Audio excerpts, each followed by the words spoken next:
Deep in a Russian forest, archaeologists found something remarkable. A Viking longship. It had been buried for 1,000 years. Inside lay treasures from across the world. Chinese silk draped over warrior bones. Islamic silver coins scattered like fallen stars. Byzantine gold gleaming in the darkness. Arctic walrus ivory carved with ancient runes. This grave told a forgotten story. A story of transformation. Of warriors who became merchants. Of raiders who became diplomats. Of northern rivers that became highways to distant empires. Most people know about the Silk Road. Desert caravans crossing Central Asia, camels carrying spices through scorching sands. But there was another route, a northern route, a route that flowed through European forests and rivers, the Viking Silk Road. For 3 centuries, this network connected frozen fjords to golden Byzantine domes. Norse longships carried more than warriors. They carried dreams, ambitions, the future of entire civilizations. Picture a Viking merchant in the year 950. He stands beside a river in what is now Russia. His ship holds amber from Baltic shores, soft furs from northern forests, sweet honey from ancient hives. But he is not going to raid. He is going to trade. With Islamic scholars in distant cities, with Byzantine emperors in marble palaces, with merchants who have travelled from the edges of China itself. The stakes were immense. Success meant kingdoms could rise.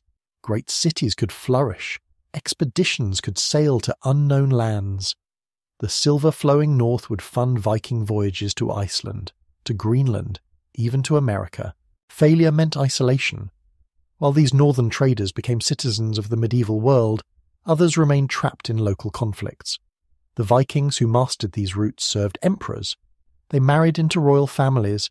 They brought home revolutionary ideas, mathematics from Baghdad, art from Constantinople, stories from lands beyond imagination. This network was fragile. Rivers freeze in winter, empires crumble, trade routes shift like morning mist. The rise and fall of this forgotten Silk Road would shape which kingdoms survived, which cultures thrived, which peoples would inherit the future. Tonight we follow this ancient current.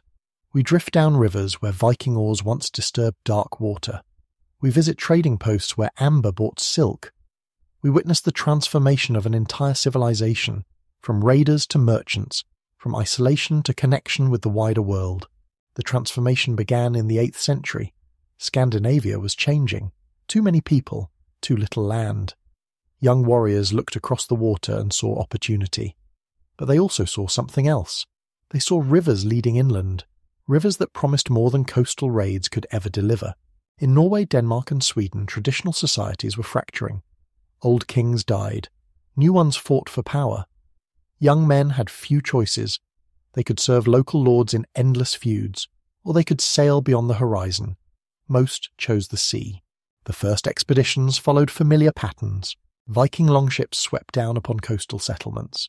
They took what they could carry, silver coins, fine weapons, captives to sell as slaves.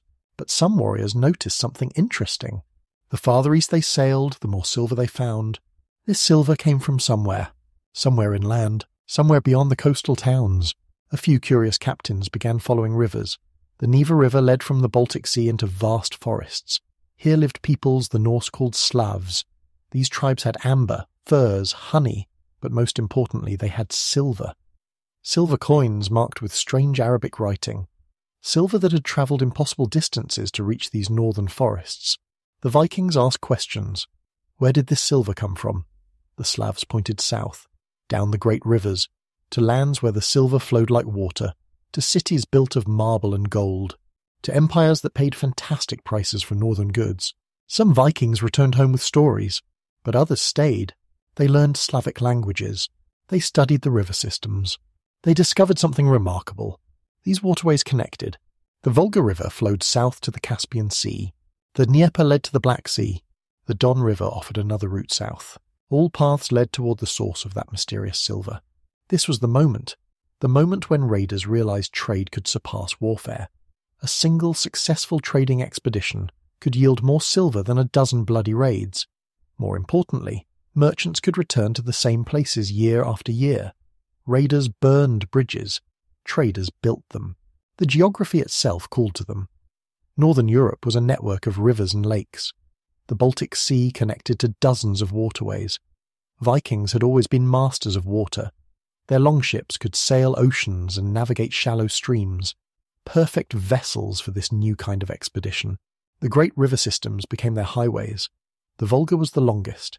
It started near Novgorod and flowed southeast for over 2,000 miles, through forests where bears outnumbered humans, past trading posts where exotic goods changed hands, all the way to the Caspian Sea and the doors of the Islamic world. The Dnieper was more dangerous. It began in the marshes of what is now Belarus. It flowed south through lands controlled by various Slavic tribes. Then came the rapids, 7 cataracts where the river dropped through granite cliffs. Ships had to be dragged around these obstacles, but beyond lay the Black Sea and Constantinople, the greatest city in the world. The Don River offered a third route, shorter but riskier. It connected to the Sea of Azov. From there, ships could reach the Black Sea through a narrow strait. Nomadic tribes controlled much of this route. They demanded tribute. Sometimes they attacked.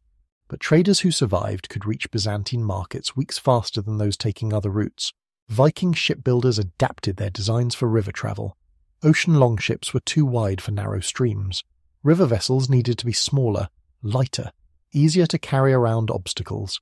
They developed ships that could be lifted by their crews, carried across land between different river systems. This was called portaging.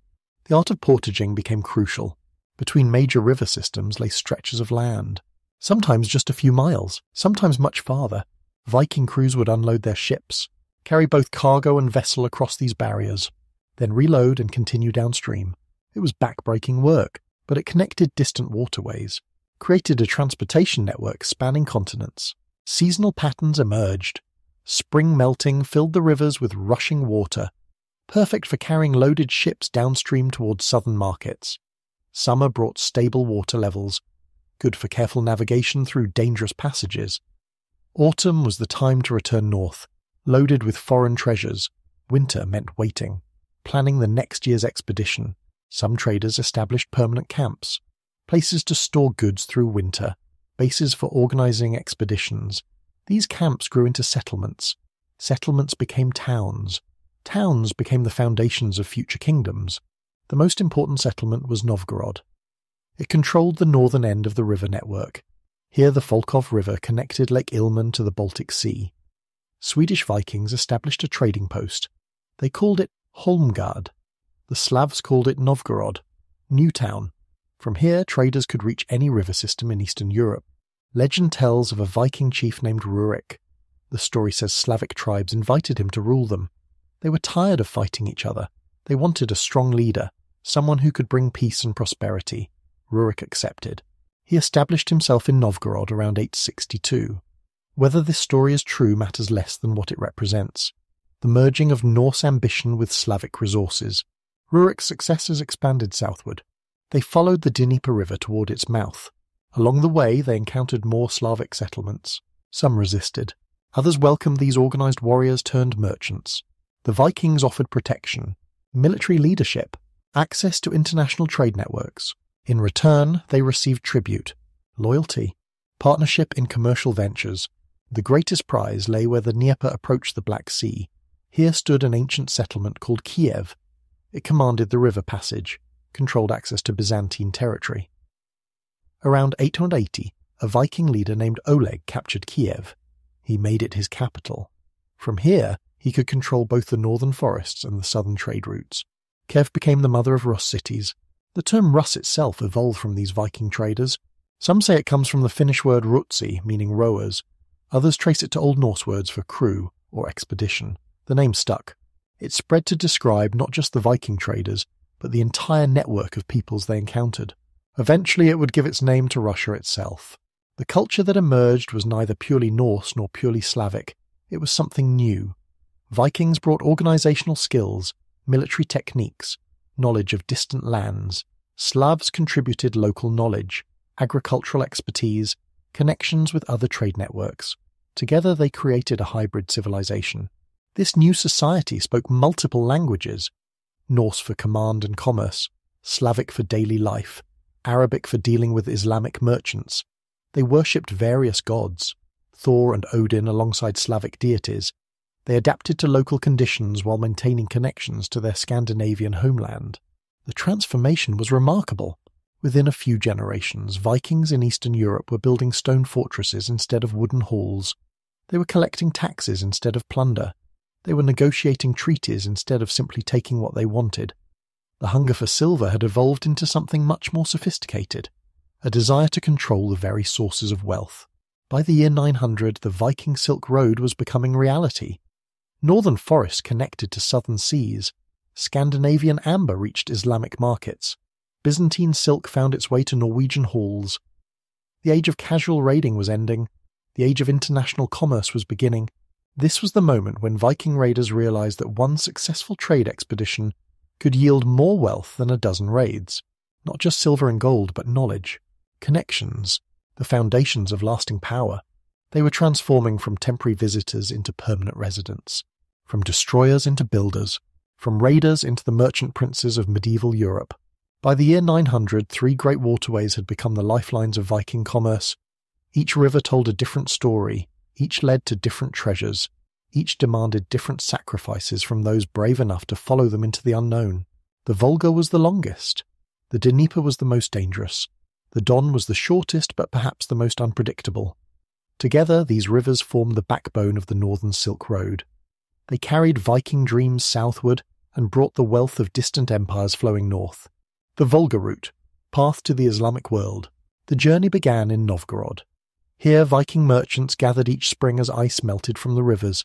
They loaded their ships with northern treasures, amber-like captured sunlight, furs soft as clouds, honey golden as liquid sunshine. Then they began the longest river journey in medieval Europe. The Volga flowed southeast for over 2,000 miles. It started in hills near Moscow. It wandered through endless forests where wolves howled and bears ruled. It passed through lands where different peoples lived, each with their own languages, their own customs, their own prices for safe passage. The first major stop was the land of the Bulgars. These were not the Bulgars who lived near the Black Sea. These were Volga Bulgars. They had built a powerful kingdom along the river's middle reaches. Their capital sat where the Kama River joined the Volga.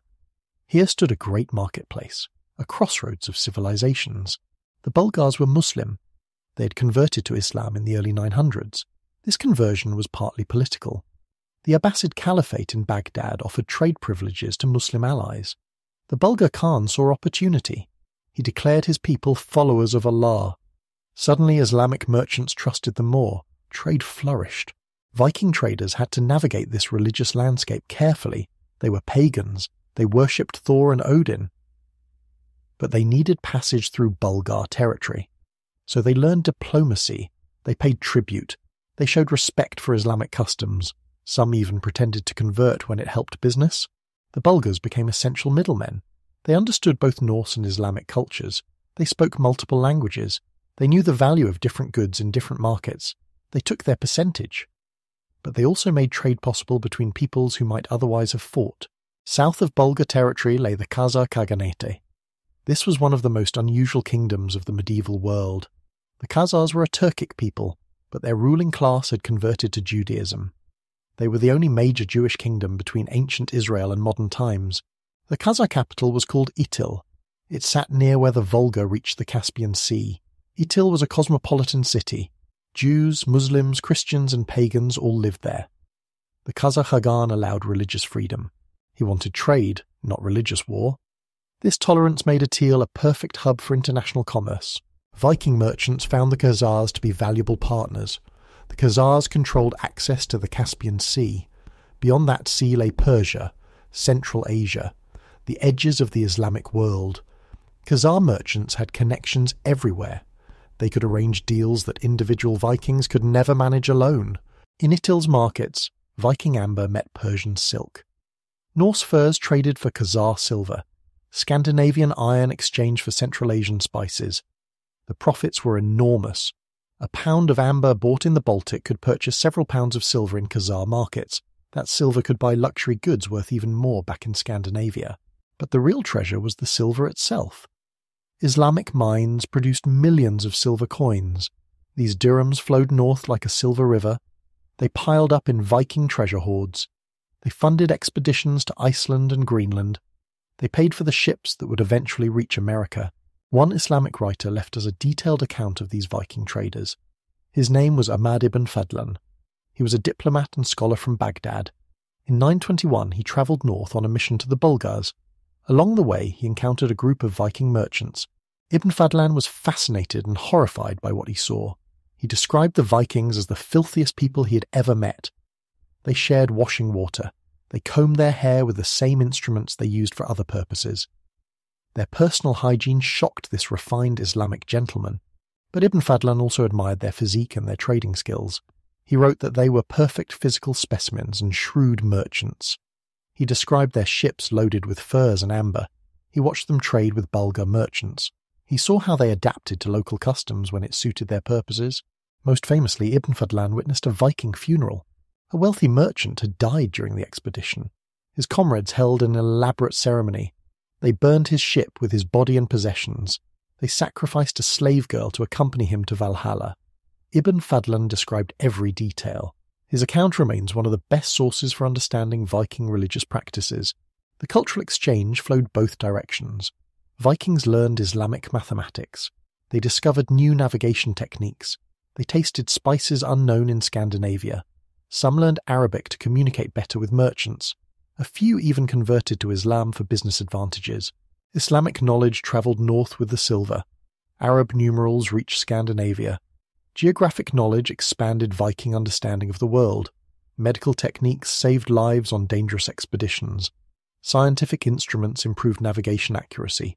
The Volga route remained active for over 2 centuries. Each year brought new expeditions. Each voyage carried more than goods. Ideas travelled with the traders. Languages mixed in the marketplace. Cultures blended along the riverbanks. The Volga became more than a trade route. It became a bridge between civilizations. The Dnieper route, road to the Greeks. While some Vikings followed the Volga toward Islamic lands, others chose the Dnieper. This route led to Constantinople, the greatest city in the medieval world, the centre of the Byzantine Empire, the place Greeks called the city, as if no other cities mattered. The journey began in Kiev. By 950, Kiev had become the southern capital of the Rus. Prince Igor ruled here. Later came his wife Olga, then their son Sviatoslav. Each generation strengthened Kiev's position as the gateway to Byzantium. The trip from Kiev to Constantinople was about 500 miles. It sounds simple. Follow the Dnieper south until it reaches the Black Sea, then sail east to the Golden Gate. But the reality was far more complex and far more dangerous. The Dnieper wound through territories controlled by different tribes. Some were allied with Kiev, others demanded tribute from passing merchants. Still others were actively hostile. Viking ships had to be ready for battle as well as trade. The greatest obstacle was the Dnieper Rapids, 7 cataracts where the river dropped through granite cliffs. The Vikings called them by Norse names: the Sleeper, the Laugher, the Gulper. Each rapid had its own personality, its own dangers. At the rapids, ships had to be unloaded. Everything carried around the obstacles, the empty ships dragged through or around the deadly waters, then reloaded on the other side. This process took days. It left expeditions vulnerable to attack. Nomadic tribes often waited near the rapids to ambush weakened trading parties. The most feared attackers were the Pechenegs. These nomadic warriors controlled much of the steppes south of Kiev. They raided settlements along the Dnieper. They demanded tribute from passing merchants. Sometimes they simply attacked for the pleasure of it. Many Viking expeditions ended in Pecheneg graves. To survive, traders learned to travel in groups. Each spring, dozens of ships would gather in Kiev. They waited until enough vessels had assembled to form a proper fleet. Then they sailed together, safety in numbers. The seasonal gathering became a great event. Merchants from all over the Ruslands came to Kiev. They brought local products. They shared information about markets and dangers. They formed partnerships for the coming expedition. The city bustled with activity as the trading season began. When the fleet finally departed, it was an impressive sight. Dozens of ships stretching along the river, hundreds of armed merchants, tons of valuable cargo. The expedition looked like a floating army. In many ways it was. Beyond the rapids lay the Black Sea. Here new dangers waited. Sudden storms could sink entire fleets. Pirates operated from hidden bases along the coast. Byzantine patrol ships might demand explanations or tribute. The sea voyage to Constantinople required skill, luck, and divine favour, but for those who survived the journey, Constantinople was worth every risk. The city held over 500,000 people, more than any northern European city. Its walls rose from the sea like stone mountains. Its domes glittered with gold. Its harbours bustled with ships from every corner of the known world. The Vikings called Constantinople Miklagard, the great city. They were amazed by its size and wealth. Street markets sold goods from China and India. Workshops produced silk and jewellery. Churches displayed religious treasures beyond imagination. The imperial palace was larger than entire northern towns. Byzantine reactions to these northern merchants were mixed. The Vikings were obviously barbarians. They dressed in furs when civilized people wore silk. They spoke crude languages instead of refined Greek. They worshipped false gods instead of Christ. But they brought valuable goods: furs that kept the wealthy warm, amber for jewellery and decoration, honey for sweetening food and making medicine. More importantly, some of these barbarians made excellent soldiers. Byzantine emperors were always fighting wars. They needed mercenaries. Vikings were perfect for dangerous military work. They fought without fear. They followed orders when properly paid. They had no local political connections that might cause problems. The Byzantine government established the Varangian Quarter specifically for these northern merchants. Varangian was the Greek term for Vikings who served the empire. The quarter provided housing, warehouses, and trading facilities. It also kept the barbarians segregated from refined Byzantine citizens. The Varangian Quarter became a little piece of Scandinavia in the heart of the Byzantine Empire. Norse merchants could speak their own languages, worship their own gods, follow their own customs, but they also learned Greek, adopted Byzantine business practices. Some married local women and settled permanently. The most successful Vikings became members of the Varangian Guard. This was the emperor's personal military unit. It was composed entirely of northern warriors. They swore sacred oaths to protect the emperor's life. In return, they received generous pay and a share of military plunder. Service in the Varangian Guard could make a man's fortune. Harald Hardrada served here before returning to claim the throne of Norway.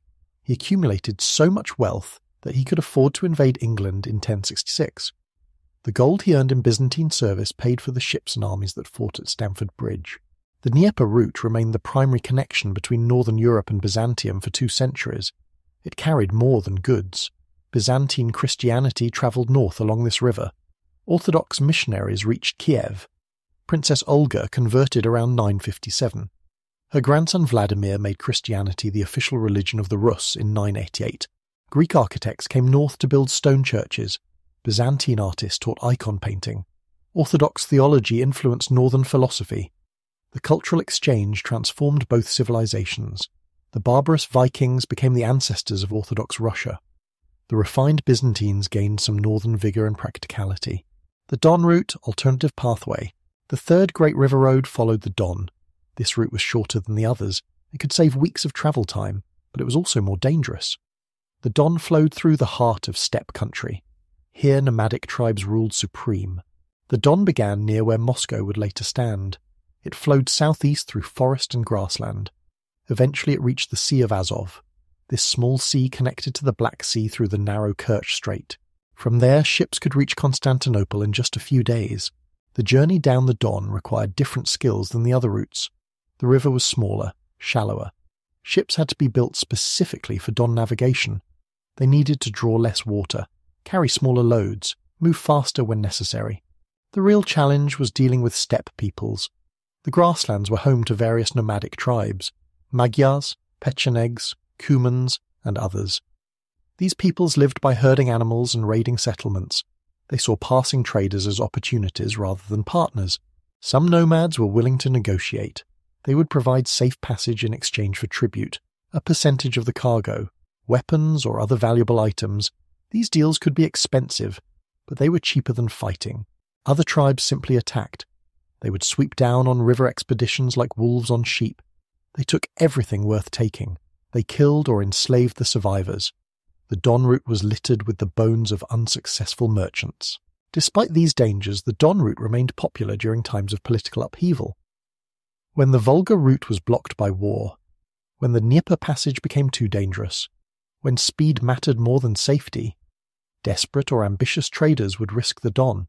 Archaeological evidence shows extensive trading activity along the Don.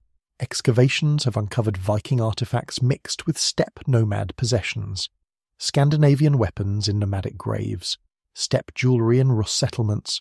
The cultural exchange went both directions despite the violence. Some Vikings established permanent relationships with nomadic tribes. They married into steppe families, learned nomadic languages, adopted horseback warfare techniques. These Viking nomads became valuable intermediaries. They could negotiate safe passage for other expeditions. The Don route's importance varied with political conditions. During peaceful times, the longer but safer routes were preferred. During wars or tribal conflicts, the Don offered an alternative. It kept trade flowing when other routes were blocked. The route declined as the Rus kingdom stabilized. Stronger central authority made the Dnieper route safer. Better diplomatic relationships with the Bulgars improved Volga passage security. The Don became a backup route rather than a primary highway, but its legacy remained important. The Don connected the Ruslands to the Byzantine Empire when other routes failed. It provided alternatives that kept trade flowing. It demonstrated the flexibility and adaptability that made the Viking Silk Road successful. In 1939, Soviet archaeologists discovered something remarkable: a 10th century Viking ship burial near the Don River. The grave contained over 40,000 silver coins. They came from across the Islamic world: Samarkand and Baghdad, Cairo and Cordoba, Damascus and Delhi. This single grave revealed the true scale of the Northern Silk Road, the incredible distances these traders covered, the vast networks they created, the enormous wealth they accumulated. One ship, one merchant, connected to the entire medieval world through rivers and determination. The discovery showed that the Viking Silk Road was not just about raiding or simple trading. It was about creating a commercial network that spanned continents, that connected civilizations, that brought the wealth of the known world flowing north to forests and fjords that most southern peoples had never imagined. The silver coins in that buried Viking ship told stories of distant lands. Each dirham was a messenger from the Islamic world. Each Byzantine solidus carried whispers from Constantinople. But silver was only part of the treasure flowing north. The Viking Silk Road carried goods that would transform northern European civilization forever. Imagine a marketplace in Novgorod around the year 1000. The morning mist rises from the Volkhov River. Merchants spread their wares on wooden tables. Colours that have never been seen this far north catch the pale sunlight. Smells unknown in Scandinavian forests drift through the air. The exotic has come to the north. The goods that travelled north. Silk arrived like captured rainbows. It came from two sources. The finest silk travelled all the way from China. It passed through Central Asian oasis towns, through Islamic kingdoms, down the Volga in the hands of Arab merchants. Each mile it travelled made it more precious, more mysterious. Chinese silk was beyond the reach of most northern Europeans. Only the wealthiest chiefs could afford garments made from such material. When they wore Chinese silk, they wore the wealth of empires. They demonstrated connections that spanned continents. They proclaimed their membership in the medieval world's most exclusive trading network. But there was another source of silk. Byzantine workshops in Constantinople produced their own versions. Greek artisans had learned Chinese techniques. They guarded these secrets carefully. Byzantine silk was still expensive, still exotic, but it was more available than the Chinese original. Silk transformed northern fashion. Traditional woolen garments seemed crude by comparison. Wealthy Vikings began demanding silk linings for their cloaks, silk ribbons for their hair, silk pouches for their most precious possessions. The material became a symbol of international sophistication. Spices arrived from even more distant lands: black pepper from India, cinnamon from Ceylon, cloves from the spice islands of Southeast Asia. These tiny seeds and dried leaves were worth their weight in silver, sometimes more. Spices served multiple purposes in the medieval north. They preserved food during long winters. They masked the taste of meat that was starting to spoil. They provided medicine for various ailments, but most importantly they provided flavour. Northern European cuisine had been bland for centuries. Spices changed everything. A handful of peppercorns could transform a simple meal into a feast. Cinnamon made honey cakes taste like food from paradise. Cloves turned ordinary wine into something worthy of kings. These tiny fragments of tropical plants brought sunshine and warmth to the dark northern winters. Silver coins came in many varieties. Islamic dirhams were most common. They were made from silver mined in Central Asia. Each coin bore Arabic inscriptions, verses from the Quran, the names of caliphs and governors. To pagan Vikings, these words were meaningless decoration, but the silver itself spoke a universal language. Byzantine coins told different stories. Gold solidi bore the images of emperors. Silver milliresian showed Christian symbols. These coins represented the wealth and power of the Eastern Roman Empire. They connected their holders to the legacy of Caesar and Constantine. Some coins came from even more distant lands. Persian dirhams, Egyptian dinars, Spanish pieces minted in Cordoba. Each coin was a traveller. Each had journeyed impossible distances to reach northern treasure hoards. Together, they created a silver ocean flowing towards Scandinavian shores. Wine arrived in amphoras and wooden barrels. Byzantine wine was famous throughout the medieval world. It was aged in caves carved from living rock. It was flavoured with herbs and spices. It was stronger and more complex than anything produced in the north. Wine served both practical and ceremonial purposes. It was safer to drink than water in many places. It provided calories and nutrients during difficult journeys. But it also had social significance. Sharing wine created bonds between trading partners.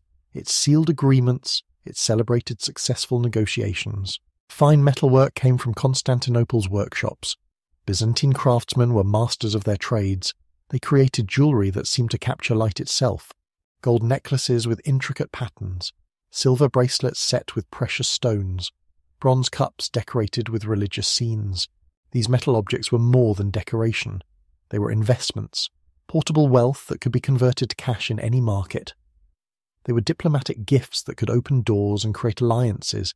They were works of art that brought beauty to harsh northern environments. Precious stones arrived like fallen stars. Garnets from India glowed like drops of blood.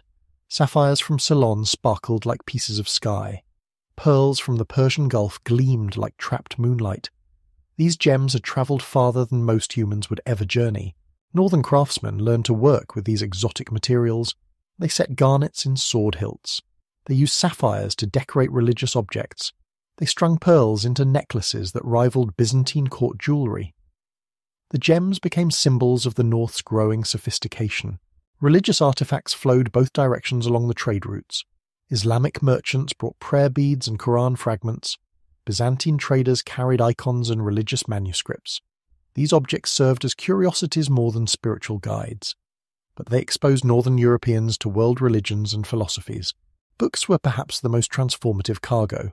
Islamic treatises on mathematics and astronomy. Byzantine chronicles of history and theology. These manuscripts carried knowledge that had been accumulated over centuries. They brought learning to lands that had been isolated from intellectual currents. The transformation of Nordic material culture was profound. Traditional wooden cups gave way to silver goblets. Simple iron jewellery was replaced by gold ornaments set with precious stones. Plain woolen clothes acquired silk trim and exotic decorations. The North was becoming cosmopolitan. This transformation went beyond mere luxury. It reflected changing values and aspirations. The successful Viking was no longer just a warrior. He was also a merchant, a diplomat, a citizen of the wider world. His possessions demonstrated his connections to distant civilizations, the northern exports. But trade flows both directions. The South wanted northern goods as desperately as the North craved southern luxuries. The forests and seas of Scandinavia produced treasures that could not be found elsewhere. These northern exports funded the entire trading network. Amber was the crown jewel of northern exports. The Greeks called it electron, the substance that glowed when rubbed. The Romans valued it above gold.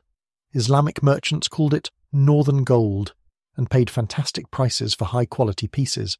Baltic amber was formed from ancient pine tree resin. It had been hardening for millions of years. Sometimes it contained trapped insects or plants. These specimens were especially valuable. They were windows into prehistoric worlds. They sparked imagination and wonder in distant markets.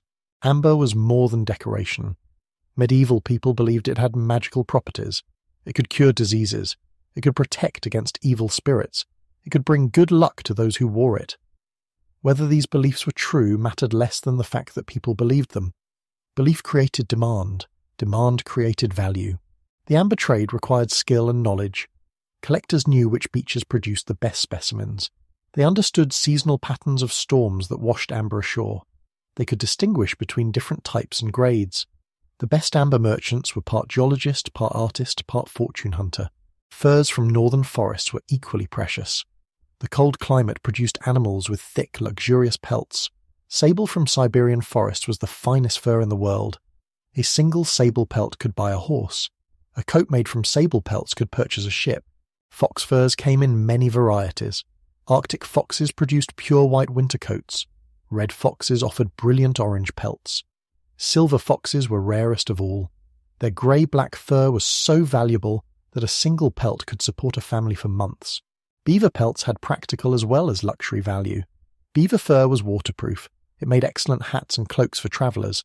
The fur was dense and warm. It lasted for decades with proper care. Beaver became the standard currency for many northern trading relationships. Bear fur served different purposes. They were symbols of strength and courage. Kings and heroes wore bear pelts to demonstrate their power. The pelts were also practical. They provided warmth during brutal northern winters. They made excellent bedding for military campaigns. The fur trade required extensive networks.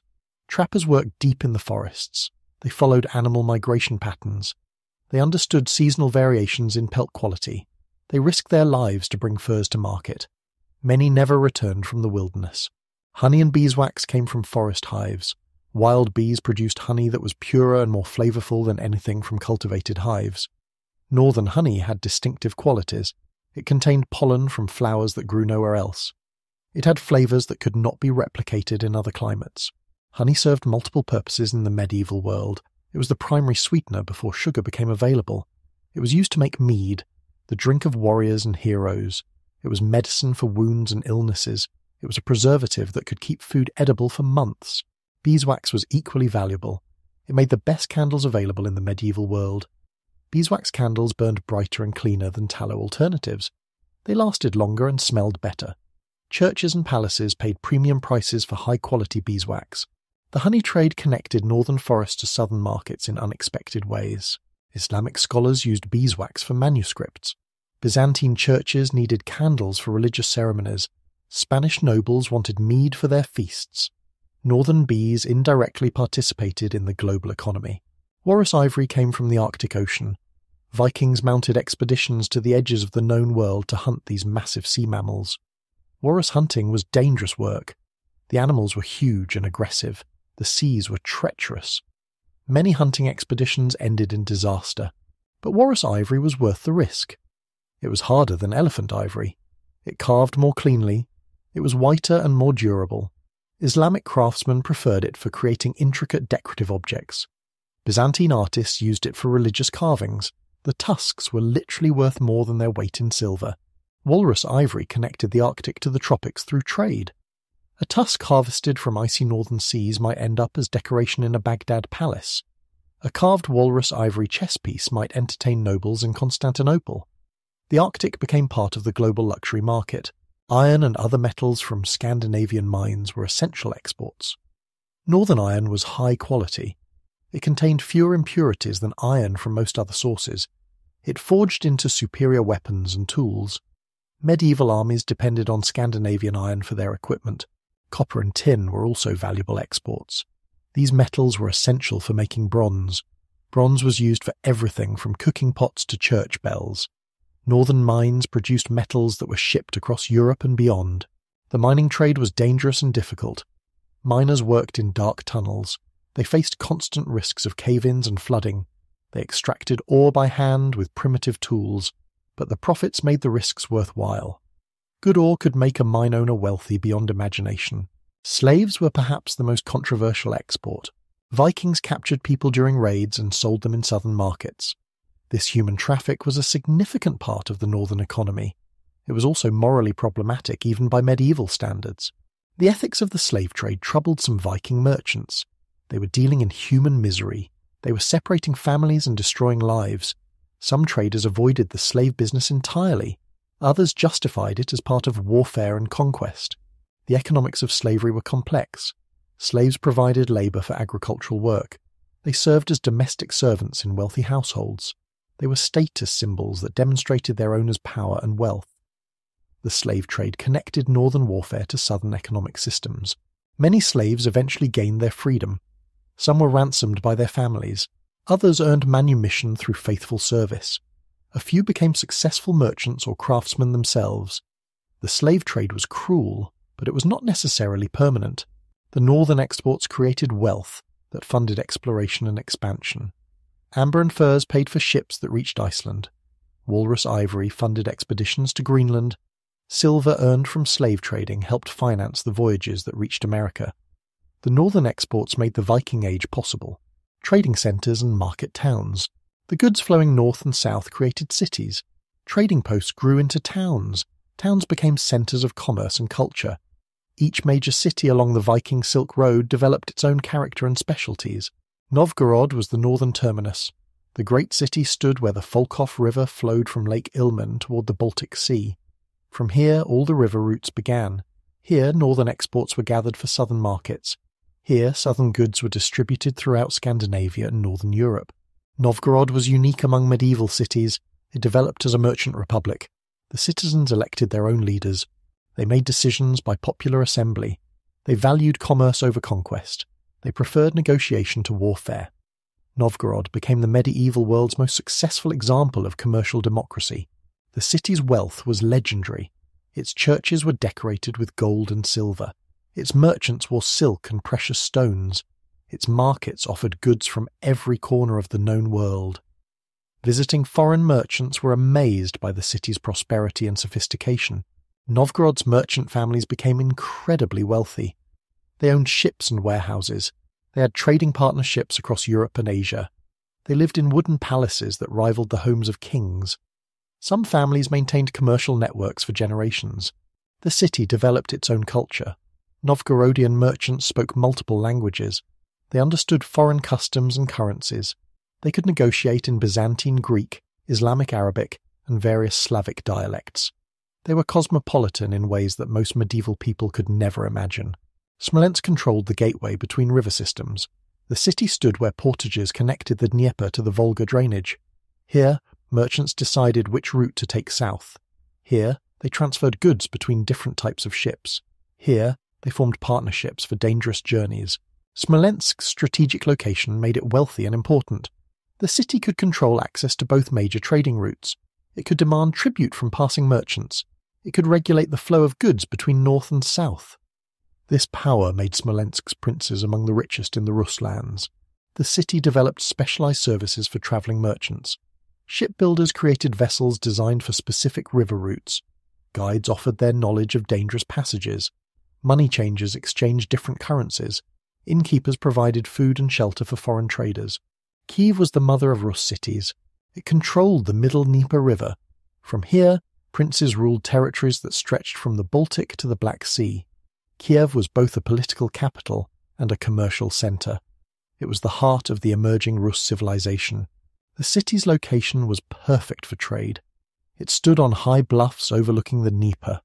Ships could dock safely below the city. Goods could be stored in secure warehouses. The princes could protect merchants while extracting their own profits from the trade. Kiev developed into a truly international city. Slavs, Vikings, Greeks, and various nomadic peoples all lived within its walls. Multiple languages were spoken in its markets. Different religions coexisted relatively peacefully. The city became a melting pot of medieval cultures. The princes of Kiev maintained diplomatic relationships with Byzantium, the Islamic world, and Western Europe simultaneously. They were Christians who traded with Muslims. They were Slavs who employed Viking warriors. They were Northerners who understood southern politics. This flexibility made Kiev enormously successful. Chernigov developed as Kiev's rival. The city controlled an alternative route down the Dnieper. When Kiev's princes became too demanding, merchants could use Chernigov instead. This competition kept both cities honest and efficient.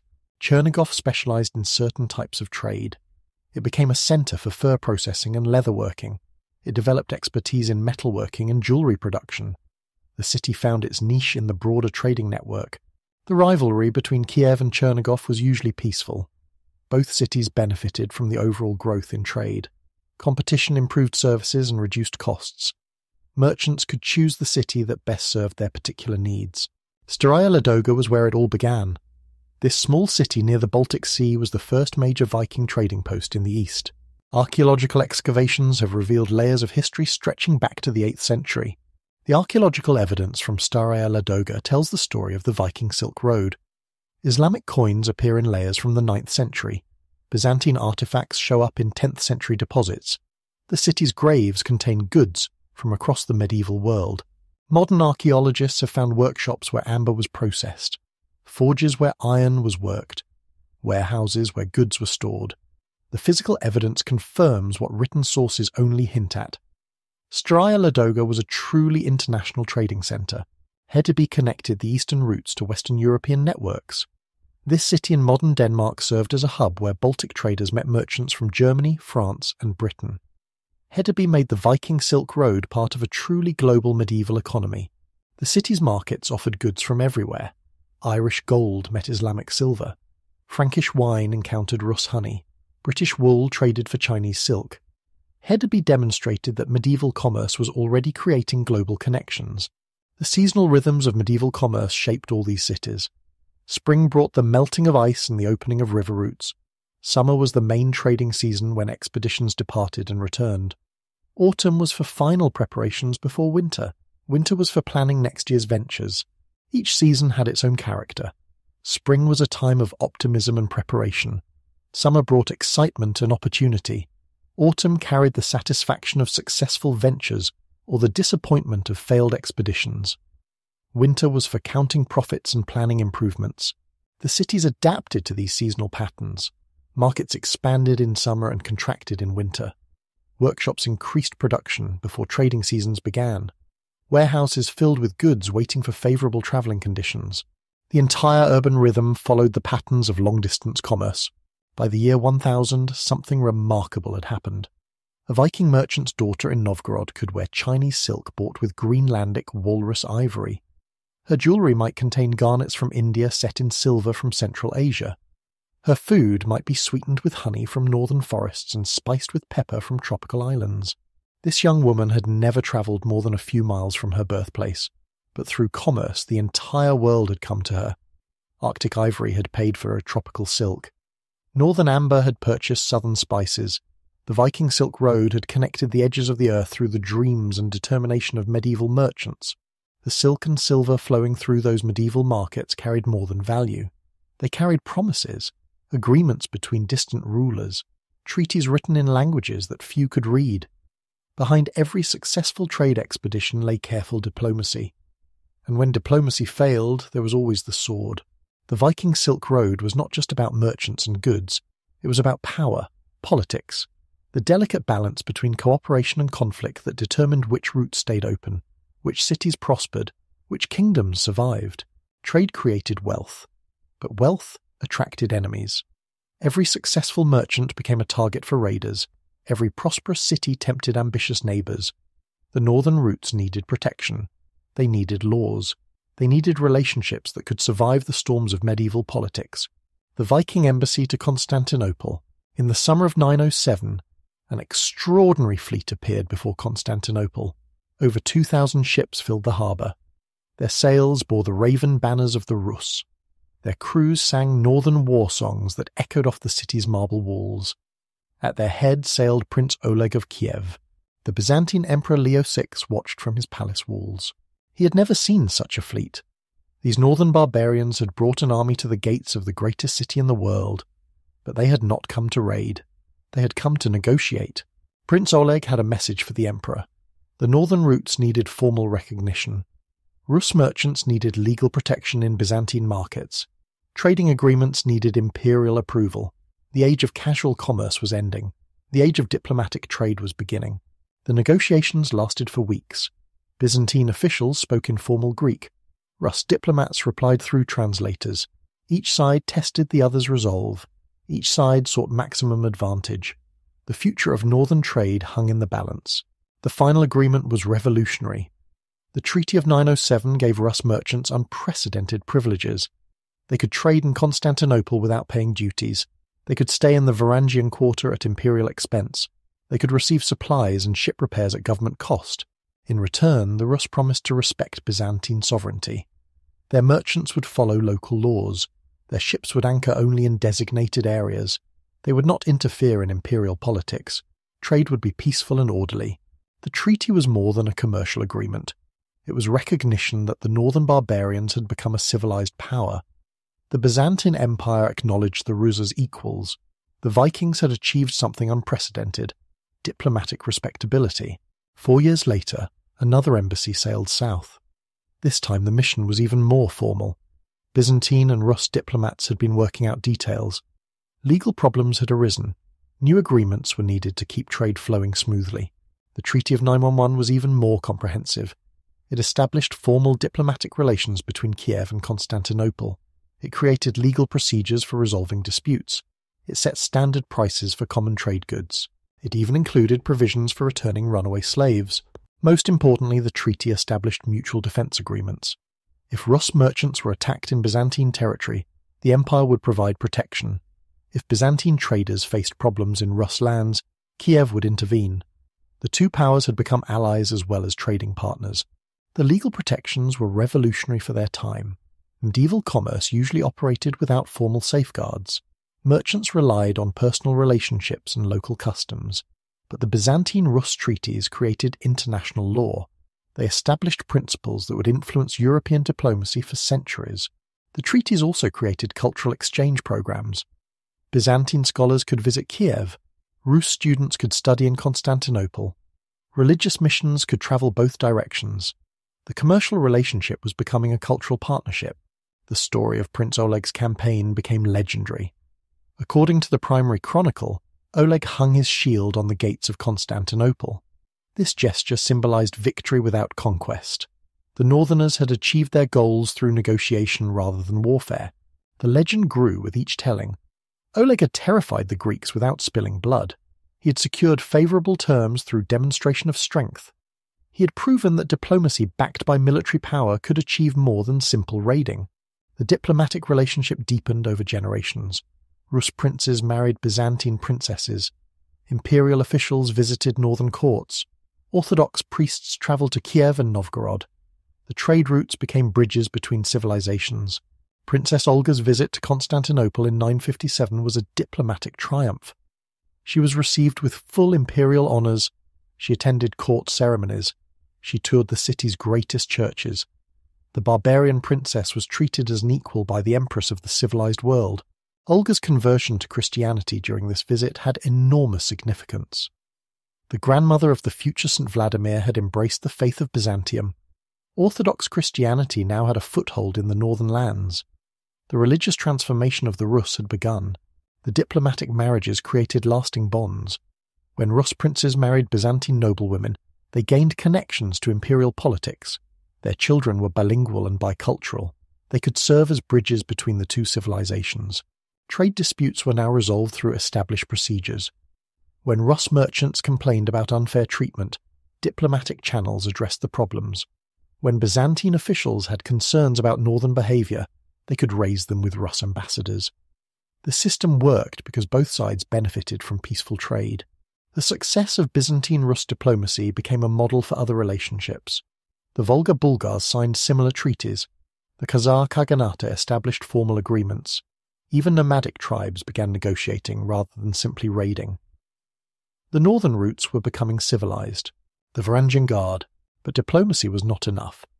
The trade routes still needed military protection. Byzantine emperors faced constant warfare. They needed skilled warriors they could trust completely. The answer came from an unexpected source: the same northern barbarians who had once threatened their capital. The Varangian Guard was established in the 980s. Emperor Basil VII needed reliable troops for his wars against internal rebels and external enemies. Traditional Byzantine units were politically unreliable. They might switch sides for better pay or personal advantage. Foreign mercenaries had no local political connections. The first Varangians were hand-picked volunteers from Rus expeditions. They were warriors who had proven themselves in combat. They understood Byzantine military procedures. They spoke enough Greek to follow orders. Most importantly, they were loyal to whoever paid them. The Guard's oath was sacred. Each warrior swore to protect the emperor's life with his own. They would fight to the death rather than abandon their post. They would remain faithful even if offered better terms elsewhere.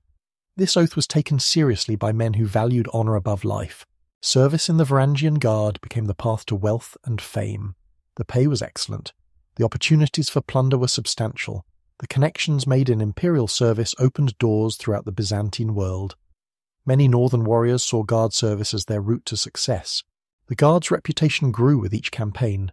They fought in Italy against Norman invaders. They battled Bulgarian rebels in the Balkans. They protected the emperor during palace coups and street riots. Their northern ferocity became legendary throughout the empire. The most famous Varangian was Harald Hardrada. He arrived in Constantinople around 1034 as a young exile from Norway. His half-brother Saint Olaf had been killed at the Battle of Stiklestad. Harald fled south to seek his fortune in imperial service. Harald's career in the Varangian Guard was spectacular. He fought in campaigns across the Mediterranean. He served in Sicily during the Byzantine reconquest. He led expeditions to Jerusalem and the Holy Land. He accumulated wealth beyond the dreams of most medieval warriors. But Harald was more than just a successful warrior. He became a cultural bridge between North and South. He learned to read and write Greek. He studied Byzantine politics and diplomacy. He married into Constantinople's noble families. He became a citizen of the civilized world while remaining proudly northern. The Varangian Guard evolved from simple mercenaries to something more complex. They became the emperor's household troops. They guarded the imperial palace. They protected the royal family. They served as both warriors and diplomats in the empire's most sensitive missions. The Guard's influence extended beyond military affairs. Varangians brought northern customs to Byzantine courts. They introduced new fighting techniques and weapons. They shared stories and songs from their homeland. The cultural exchange flowed both directions. Many Varangians eventually settled in Byzantine territory. They married local women. They purchased estates near Constantinople. They raised children who were both Norse and Greek. These families became permanent links between the northern and southern worlds. The religious influence was particularly significant. Most Varangians arrived as pagans. They worshipped Thor and Odin alongside their new Christian comrades. But Byzantine culture was thoroughly Christian. Over time, many warriors converted to Orthodox Christianity. These conversions were often sincere. The Varangians saw Christianity's power in Byzantine society. They witnessed the church's wealth and influence. They participated in religious ceremonies that impressed them with their grandeur and solemnity. Some became genuinely devout Christians. When converted Varangians returned north, they brought Christianity with them. They built churches in their home villages. They invited Orthodox priests to serve their communities. They raised their children in the Christian faith. The Guard became a channel for religious transformation. The Varangian Guard also protected the trade routes themselves. When merchant expeditions faced unusual dangers, Guard veterans might serve as military escorts. When diplomatic missions travelled north, Varangians provided security and translation services. The Guard was both symbol and substance of the Byzantine-Rus partnership. The military service created lasting bonds of loyalty. Varangian veterans maintained relationships with their former comrades. They provided intelligence about northern politics. They facilitated trade negotiations. They served as unofficial ambassadors between the two civilizations. Conflicts and competition. But the Viking Silk Road was not always peaceful. Diplomacy and military alliances could not eliminate all sources of conflict. Competition for trade routes created tensions. Political changes disrupted established relationships. Wars interrupted commerce and scattered merchant communities. The relationship between Kiev and Constantinople was not always harmonious. In 941, Prince Igor launched a massive attack against Byzantine territory. His fleet ravaged the shores of the Black Sea. His armies burned villages and captured cities. The trading partnership had temporarily become a military confrontation. The causes of this war were complex. Trade disputes had accumulated over the years. Byzantine officials had been demanding higher tributes from Rus merchants. New regulations had restricted northern trading privileges. Igor decided that diplomacy had failed. Military pressure might achieve better results. The campaign was a disaster for the Rus. Byzantine naval forces used Greek fire to destroy most of Igor's fleet. The surviving ships retreated north with enormous losses. The prince had learned that military confrontation with Byzantium was far more expensive than diplomatic negotiation. The war's aftermath actually strengthened the trading relationship. Both sides realized how much they had to lose from armed conflict. New treaties were negotiated, trade privileges were restored and expanded. The temporary war had demonstrated the value of permanent peace. Competition with other trading networks created different pressures. The Khazar Khaganate controlled alternative routes to Islamic markets. They could offer lower prices or better terms to merchants willing to use their services. This competition forced the Rus routes to remain efficient and competitive. The Khazar competition was generally peaceful. Both networks benefited from the overall growth in trade, but there were occasional conflicts over specific routes or trading privileges. These disputes were usually resolved through negotiation rather than warfare. Nomadic peoples presented the most persistent threat to trade route security. The Pechenegs controlled vast stretches of the steppes south of Kiev. They could block the Dnieper route whenever they chose. Their demands for tribute steadily increased as trade volumes grew. Dealing with the Pechenegs required constant vigilance and negotiation. Some years they were satisfied with modest payments. Other years they demanded substantial portions of merchant cargo. Occasionally they simply attacked regardless of previous agreements. The Cumans replaced the Pechenegs as the dominant steppe power in the 11th century. They were equally unpredictable but perhaps more organized. They established more formal relationships with the Rus principalities. But they remained a constant threat to trade route security. Some nomadic leaders became genuine trading partners. They provided protection services in exchange for regular payments. They facilitated negotiations with other tribal groups. They even participated directly in commerce by providing horses and guides to merchant expeditions. Internal struggles within the Rus principalities created additional complications. As Kiev's power declined, rival cities competed for control of trade routes. Novgorod, Chernigov, and other centers sometimes fought each other for commercial advantages. These internal conflicts disrupted established trading patterns.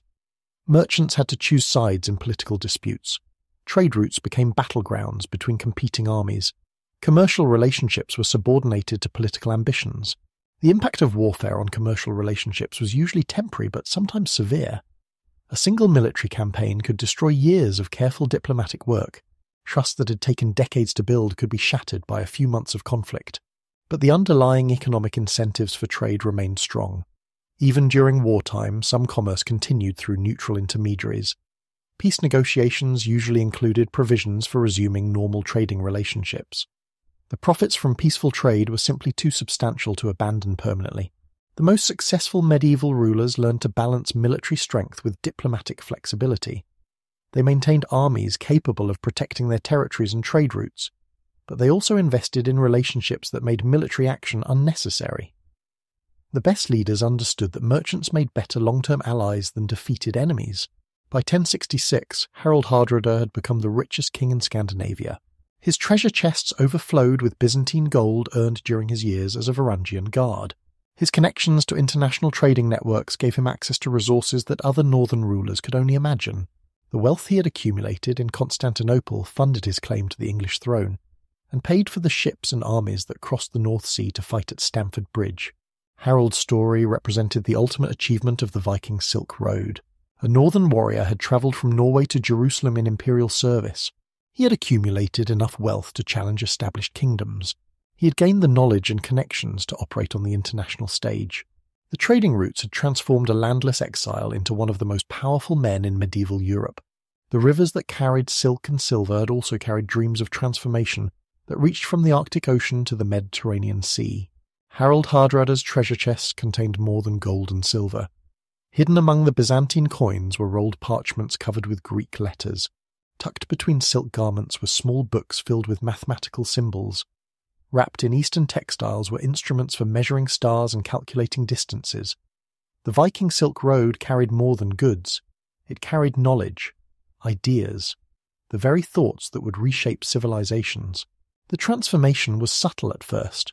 A new word borrowed from a foreign language, a different way of calculating numbers, a fresh approach to solving old problems.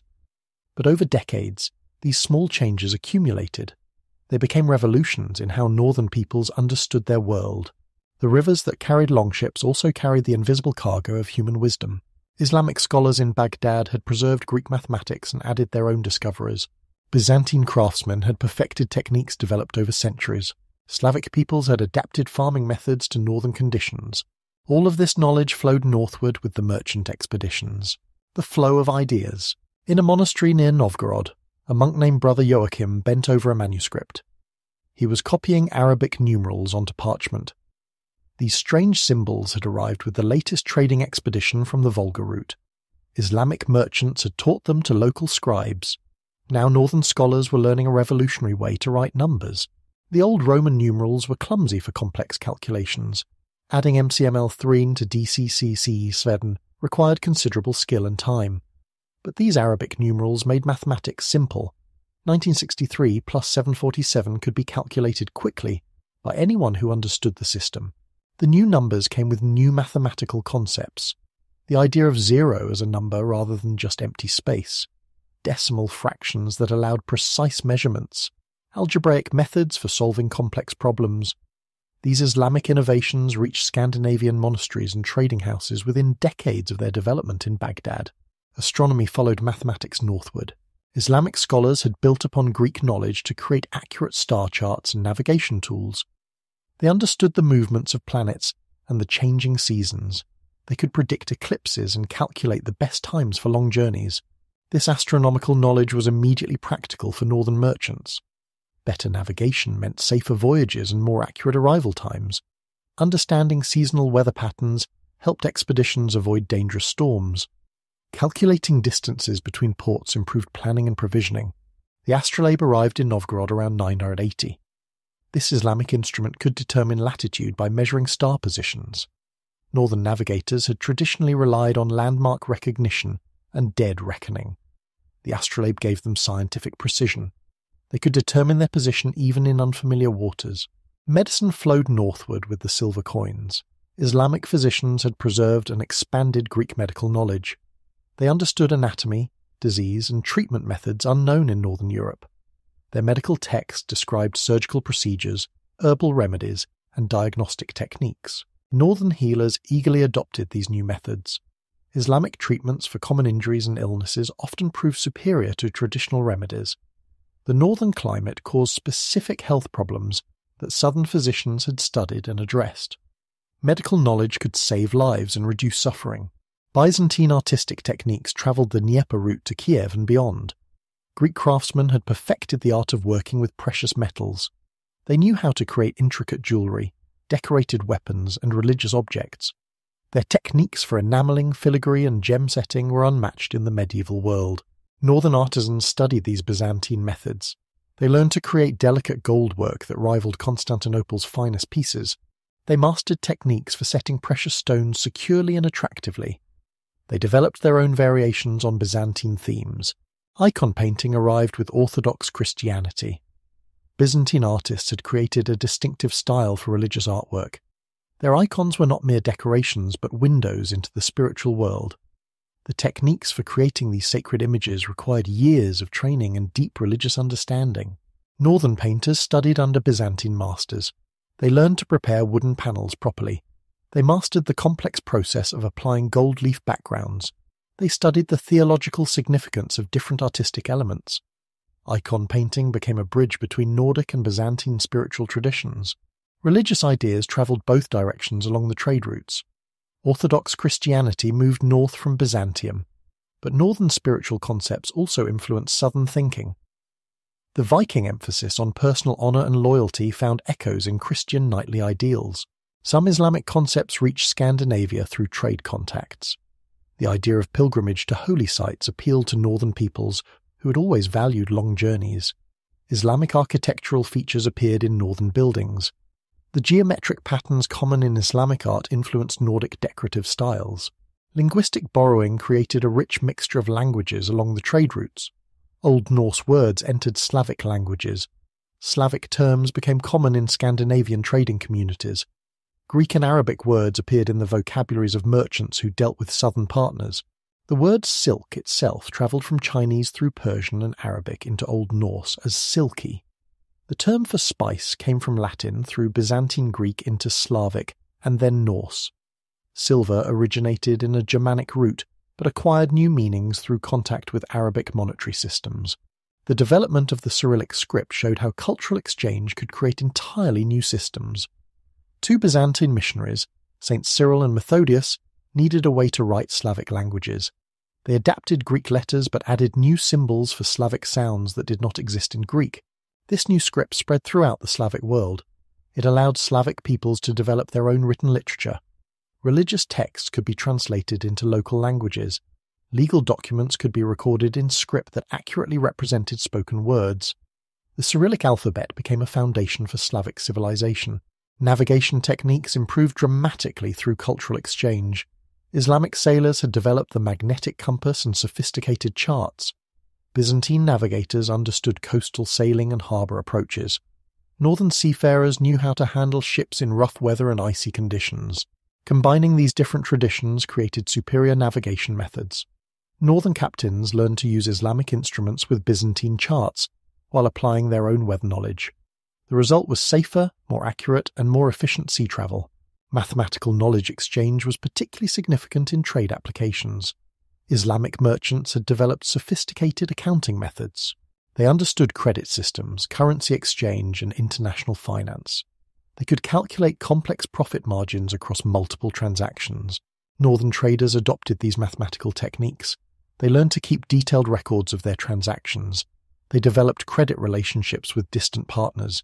They created financial instruments that allowed commerce across vast distances without physically transporting coins.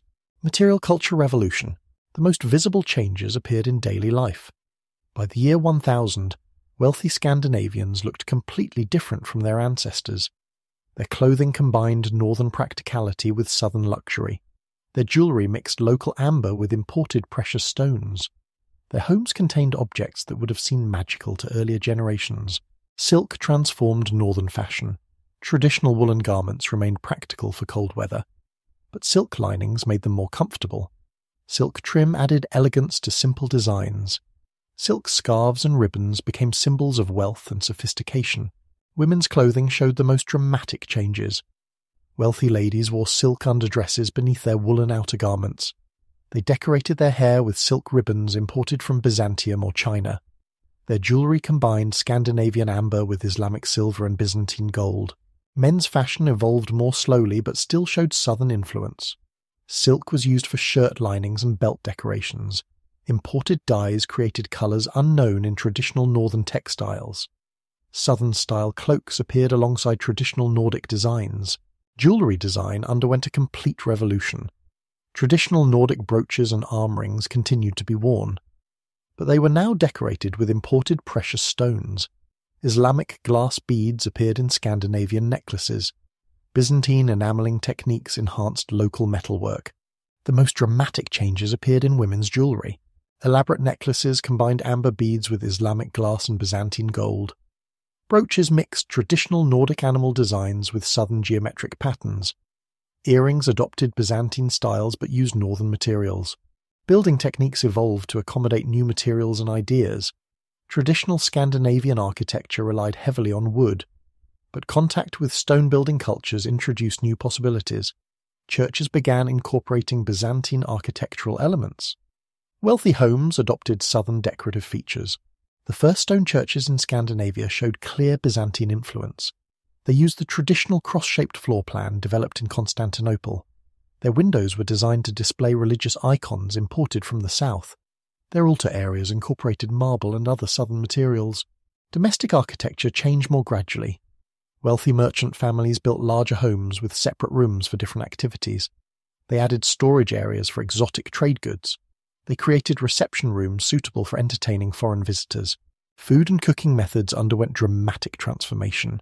Spices completely changed northern cuisine. Honey remained the primary sweetener, but now it was flavoured with cinnamon, cloves, and other tropical additions. Simple meat and grain dishes became complex, flavourful meals. New cooking techniques arrived with the spices. Islamic methods for preparing rice dishes. Byzantine recipes for wine-based sauces. Slavic techniques for fermenting vegetables during long winters. Northern cooks adapted these foreign methods to local ingredients and conditions. Preserved foods became more sophisticated. Traditional methods of smoking and salting fish remained important, but Islamic techniques for drying fruits and vegetables added variety to winter diets. Byzantine wine preservation methods were adapted for northern honey-based beverages. Shipbuilding technology advanced through cultural exchange. Islamic shipwrights had developed techniques for building larger vessels. Byzantine naval architecture emphasized seaworthiness over speed. Northern builders combined these influences with their own expertise in shallow water navigation. The result was ships that were larger, more stable, and more versatile than traditional longships. They could carry heavier loads of trade goods. They could handle rougher weather conditions. They could operate effectively in both river and ocean environments. Archaeological finds reveal the extent of artistic fusion.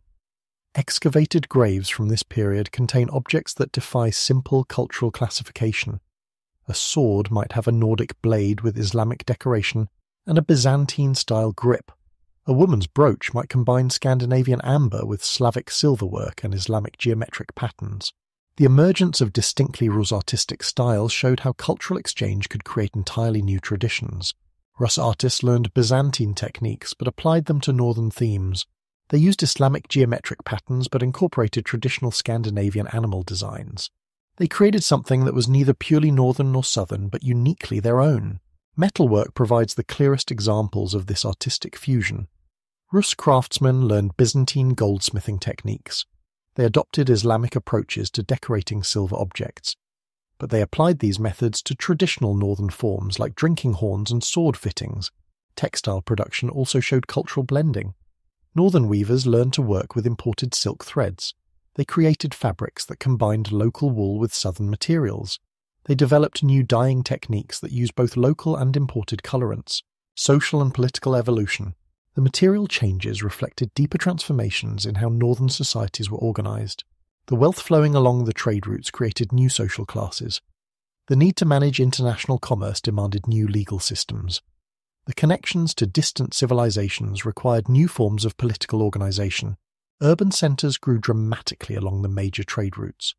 Cities like Novgorod, Kiev, and Smolensk expanded from small settlements to major population centers. They developed specialized neighborhoods for different crafts and trades. They created markets that operated year-round rather than seasonally. The growth of these trading cities changed the entire social structure of northern society. Traditional Scandinavian culture had been largely rural and tribal. Most people lived in small agricultural communities. Social relationships were based on kinship and personal loyalty to local chiefs, but the trading cities required different social organization. They needed professional craftsmen who specialized in particular skills. They needed merchants who could manage complex financial transactions. They needed officials who could coordinate urban activities and resolve disputes between people from different cultures. A new merchant class emerged from these urban developments. These were not traditional warriors who occasionally traded. They were professional businessmen who specialized in commercial activities. They understood international markets, foreign currencies, and complex legal systems. The merchant class developed its own culture and values. They emphasized education and literacy over pure military prowess. They valued negotiation skills and cultural adaptability. They created their own social networks that spanned multiple countries and cultures. Wealthy merchant families began to rival traditional nobility in power and influence. They could fund military expeditions and political campaigns. They had connections to foreign rulers and access to international resources. Some merchant dynasties became more powerful than ancient noble houses. Legal innovations were necessary to support this international commerce. Traditional northern law had been based on local customs and personal relationships, but international trade required standardized procedures that could be understood by people from different cultures. New legal concepts emerged to handle commercial disputes. The idea of written contracts became important. Standard weights and measures were established for different types of goods. Procedures were developed for resolving conflicts between merchants from different countries. The gradual shift from tribal to state-level organization was partly driven by the needs of international trade. Tribal societies could manage local commerce and small-scale raids, but the Viking Silk Road required coordination across vast distances and multiple cultures. Centralized kingdoms emerged to provide this coordination. They could negotiate treaties with foreign powers. They could provide military protection for trade routes. They could establish standardized laws and currencies that facilitated commerce. Women's roles in long-distance trade networks were more significant than traditional histories often recognized. Wealthy merchant wives managed household finances and supervised business operations during their husbands' absences. Some women became traders in their own right, specializing in luxury goods that appealed to female customers. Archaeological evidence shows that women participated actively in the international luxury trade. Female graves from this period contained goods from across the known world. These women were not passive recipients of exotic gifts. They were active participants in global commercial networks. Some women became cultural intermediaries who facilitated trade relationships. They learned foreign languages and customs. They married into trading families from other cultures. They served as bridges between different civilizations. Their children grew up bilingual and bicultural. The most remarkable discovery came in 1952. Archaeologists excavating a 10th century grave near Stockholm found the remains of a wealthy woman. She had been buried wearing Chinese silk robes. Islamic glass beads adorned her neck. Byzantine gold jewellery decorated her hands. Central Asian silver ornaments held her hair in place. This woman had never travelled more than a few miles from her birthplace, but the entire medieval world had come to her through the trading networks. She wore silk from China that had travelled 8,000 miles. She possessed glass beads from Islamic workshops in Syria and Egypt. Her gold jewellery had been crafted in Constantinople's finest workshops. Her burial revealed how completely the northern world had been transformed by the Viking Silk Road. A woman in rural Sweden could possess treasures that connected her to every major civilization of her time. The trade routes had made the medieval world smaller and more connected than anyone might have imagined. The transformation was complete. The northern barbarians had become citizens of a global medieval economy. That woman buried with treasures from across the world was not alone. By the dawn of the 11th century, such graves appeared throughout Scandinavia and the Rosslands. Each burial told the same story. The northern routes had reached their golden age. Silver flowed north like rivers in flood. Exotic goods filled markets from Hedeby to Novgorod. The Viking Silk Road had become the economic lifeline of medieval Europe. The transformation was complete. What had begun as adventurous raids had evolved into sophisticated international commerce. What started as simple bartering had developed into complex financial systems. What emerged from tribal warfare had created diplomatic relationships spanning continents. The northern barbarians had become the merchant princes of the medieval world. 11th century prosperity. The silver told the story most clearly. In graves dating to the early 1000s, archaeologists find modest collections of Islamic coins, perhaps 50 or 100 dirhams buried with a successful trader. But graves from 1020 and 1030 contain thousands of silver coins. Some hoards hold more precious metal than entire kingdoms had possessed a century earlier. The Spillings hoard discovered on Gotland contained over 14,000 silver coins and objects. Most were Islamic dirhams from across the Muslim world. Baghdad and Samarkand, Cairo and Cordoba, Damascus and Bukhara. The silver had travelled thousands of miles to reach this Baltic island. It represented decades of successful trading expeditions. But Spillings was not unique. Similar hoards appear throughout Scandinavia and the Rus territories. Each discovery reveals the same pattern. Massive quantities of Islamic silver concentrated in northern hands. The wealth of the Islamic world flowing steadily toward forests and fjords that most southern peoples had never imagined. The sources of this silver were the great mines of Central Asia, particularly the Panjshir Valley in what is now Afghanistan. Here Islamic rulers had discovered deposits of high-quality silver ore. They minted millions of coins to finance their expanding empires. Much of this silver eventually found its way north. The volume of silver flowing north was staggering. Some estimates suggest that more Islamic silver reached Scandinavia than remained in the entire Islamic world. Northern Europe became the final destination for much of the medieval world's precious metal production. The Vikings had created an economic vacuum that sucked wealth from across the known world. This silver enabled unprecedented prosperity. Wealthy merchants built stone houses that rivaled royal palaces. They commissioned elaborate jewellery that surpassed the finest Byzantine work. They funded expeditions to explore unknown lands. The silver from Islamic mines paid for Viking voyages to Iceland, Greenland, and eventually America. Permanent trading colonies were established along all the major routes. These were not temporary camps, but permanent settlements with stone buildings, churches, and administrative centres. Rus merchants maintained year-round operations in Bulgar territory. Islamic traders established permanent quarters in Kiev and Novgorod. Byzantine merchants operated seasonal offices in Scandinavian ports.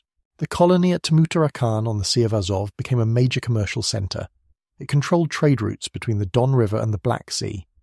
Rus princes ruled the city, but Islamic, Byzantine, and various steppe peoples all maintained trading facilities there. The city became a miniature version of the medieval world's cultural diversity. Financial instruments evolved to match the complexity of international commerce. Simple barter had given way to credit systems that allowed merchants to operate across vast distances. A trader could obtain goods in Novgorod on credit secured by silver stored in Constantinople. Payment could be arranged through intermediaries who never met the principals involved. Letters of credit appeared in Rus commercial documents by 1020. These allowed merchants to deposit silver in one location and withdraw equivalent value in another. The system reduced the risks of transporting large quantities of precious metals across dangerous territories.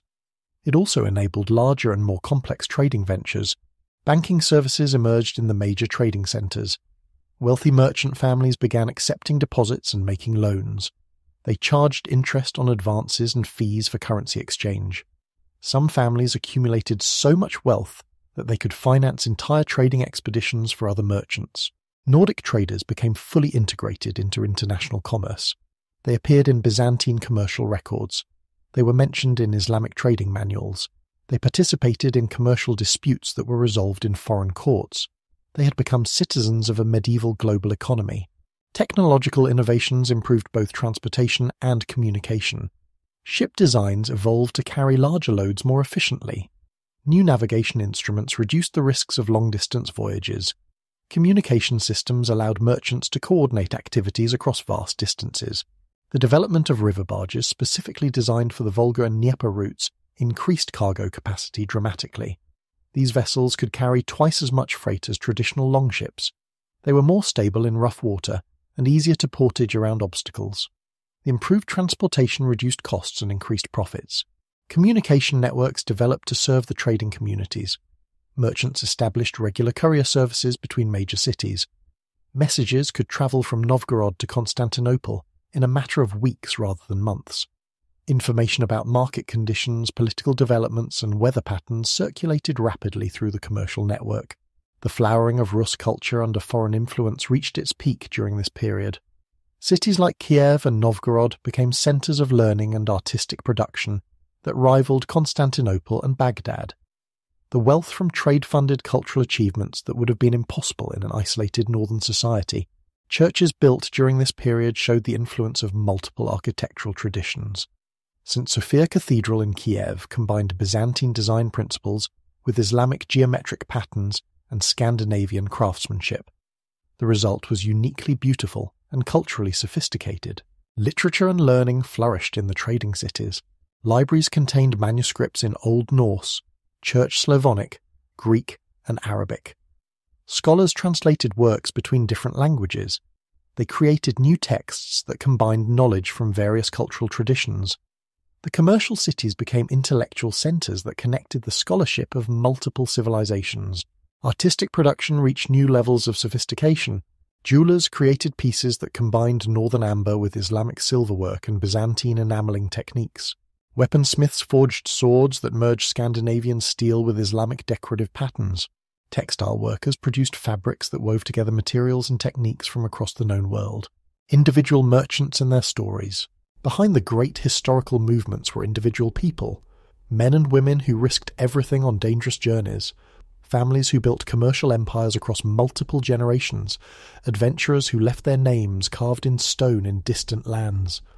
Their personal stories bring the Viking Silk Road to life. The runic inscriptions tell some of these stories. On a stone bridge in southern Sweden, runic letters record that Ulfr and Arn and Gilla had this bridge built for Gunnar's soul. He owned a ship and sailed to the east. Gunnar had died on a trading expedition. His family honoured his memory by building infrastructure that would help future merchants. Another inscription from Gotland mentions Sigurd's good son Holmgir. He sailed far in ships, now lies buried in the south. Holmgir had died somewhere along the southern routes, perhaps in Byzantine territory, perhaps in Islamic lands. His family could only guess at the circumstances of his death in foreign places. Archaeological evidence reveals the extent of individual trading operations. In 1979, excavations near Birka uncovered a merchant's grave containing scales for weighing silver, sample pieces of different metals, and tools for testing coin purity. This trader had been equipped to operate in any market from Baghdad to Dublin. The grave goods showed this merchant's international connections. He owned Islamic silver from half a dozen different mints. He possessed Byzantine silk that had originally come from China. He carried amber that had been worked by Scandinavian craftsmen but decorated with Islamic geometric patterns. Some individual merchants became legendary figures in the sagas. The story of Rafur the Wide Traveller describes a merchant who sailed from Iceland to Constantinople and back multiple times. He supposedly spoke 5 languages fluently and could calculate exchange rates between different currencies in his head. Whether Rafur actually existed matters less than what his story represents. The ideal of the merchant warrior had emerged in northern culture. This was a person who combined traditional Nordic courage with international sophistication. Someone who could fight when necessary but preferred to negotiate. Someone who brought honour to his family through commerce rather than conquest. Family trading dynasties emerged during this prosperous period. The Godwin family of Novgorod maintained commercial operations for over a century. Different generations specialised in different routes and products. The grandsons traded with partners their grandfathers had first established relationships with decades earlier. These merchant dynasties created their own cultural traditions. They intermarried with trading families from other cities. They maintained family shrines that honoured ancestors who had died in foreign lands. They passed down specialised knowledge about markets, routes and trading partners through oral tradition and written records. Personal networks crossed cultural and religious boundaries in remarkable ways. A wealthy Rus merchant might have business partners who were Islamic, Christian Orthodox, Roman Catholic, Jewish and pagan. These relationships were based on mutual profit rather than shared beliefs. Commerce created bonds that transcended the religious and cultural divisions that separated medieval peoples. The story of Boris Vysheslavich illustrates these cross-cultural connections. He was a Rus prince who became a merchant after losing a succession struggle. He maintained trading relationships with Byzantine nobles, Islamic merchants, and Scandinavian jarls. His commercial network spanned 3 continents and included partners from at least 6 different cultures. Boris eventually settled in Constantinople, where he married into a wealthy Byzantine family. His children grew up speaking Old Church Slavonic, Greek, and Arabic. They were comfortable in Rus halls, Byzantine palaces, and Islamic markets. They represented a new type of medieval person, truly international citizens. Some merchants left more permanent marks on history. Ingvar the Far-Travelled led an expedition down the Volga around 1040. Most of his followers died of disease in the Caspian region, but the survivors left runic inscriptions that are still visible today. Their stones mark the farthest extent of Scandinavian exploration eastward.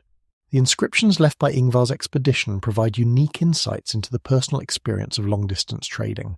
They record homesickness, excitement at discovering new lands, grief for fallen comrades, and wonder at encountering civilizations unlike anything in their homeland. These stones are windows into the emotional reality of medieval international commerce.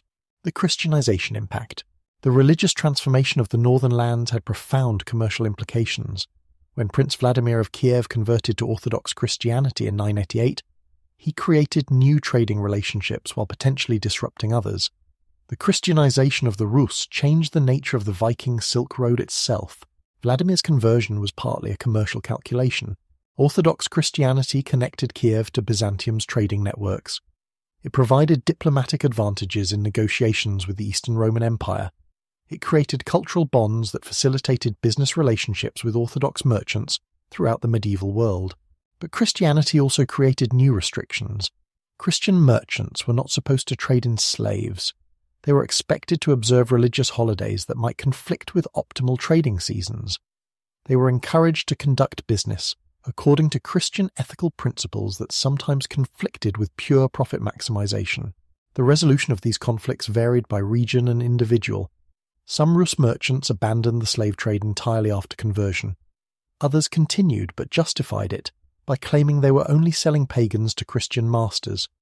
Still others ignored the religious restrictions when they conflicted with profitable opportunities. New trading relationships emerged with Christian Europe. Orthodox Kiev could now deal more easily with Catholic merchants from Germany, Poland and Hungary. Shared Christian identity, despite theological differences, created common ground for commercial negotiations. The Rus lands became integrated into broader European trading networks.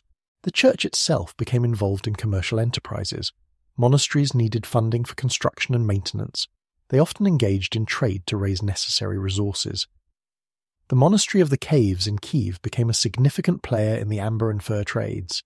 Its monks maintained commercial relationships across the Orthodox world. Pilgrimage routes created new commercial opportunities. Christian merchants could combine religious journeys with trading expeditions. The route from Kiev to Constantinople became a pilgrimage path as well as a commercial highway. Jerusalem became accessible to northern Christians through Byzantine commercial networks. The changing religious landscape affected the types of goods being traded. Pagan religious objects were no longer in demand in Christian territories, but Christian religious artifacts became valuable trade items. Icons, religious manuscripts, and church ornaments created new market categories. Some traditional Nordic products lost their religious associations and remained commercially viable. Thor's hammers were no longer worn as religious symbols, but continued to be valued as decorative jewellery. Runic inscriptions evolved from magical formulae to simple identification marks. The commercial value of these items survived their religious transformation. Christian holidays created new seasonal patterns for trade. Christmas and Easter became important times for gift-giving. This created increased demand for luxury goods during specific seasons. Merchants learned to time their expeditions to arrive with exotic goods just before major Christian celebrations. The role of monasteries as trading centres was particularly significant. Monasteries provided secure storage for valuable goods. They offered neutral ground for negotiations between merchants from different cultures. They maintained libraries where commercial documents could be preserved and commercial law could be studied. The monastery of St. George in Novgorod became a major centre for amber processing and trade. Monks developed techniques for working amber that surpassed secular craftsmen. Their products were in demand throughout the Christian world. The monastery became wealthy through its commercial activities while maintaining its religious mission.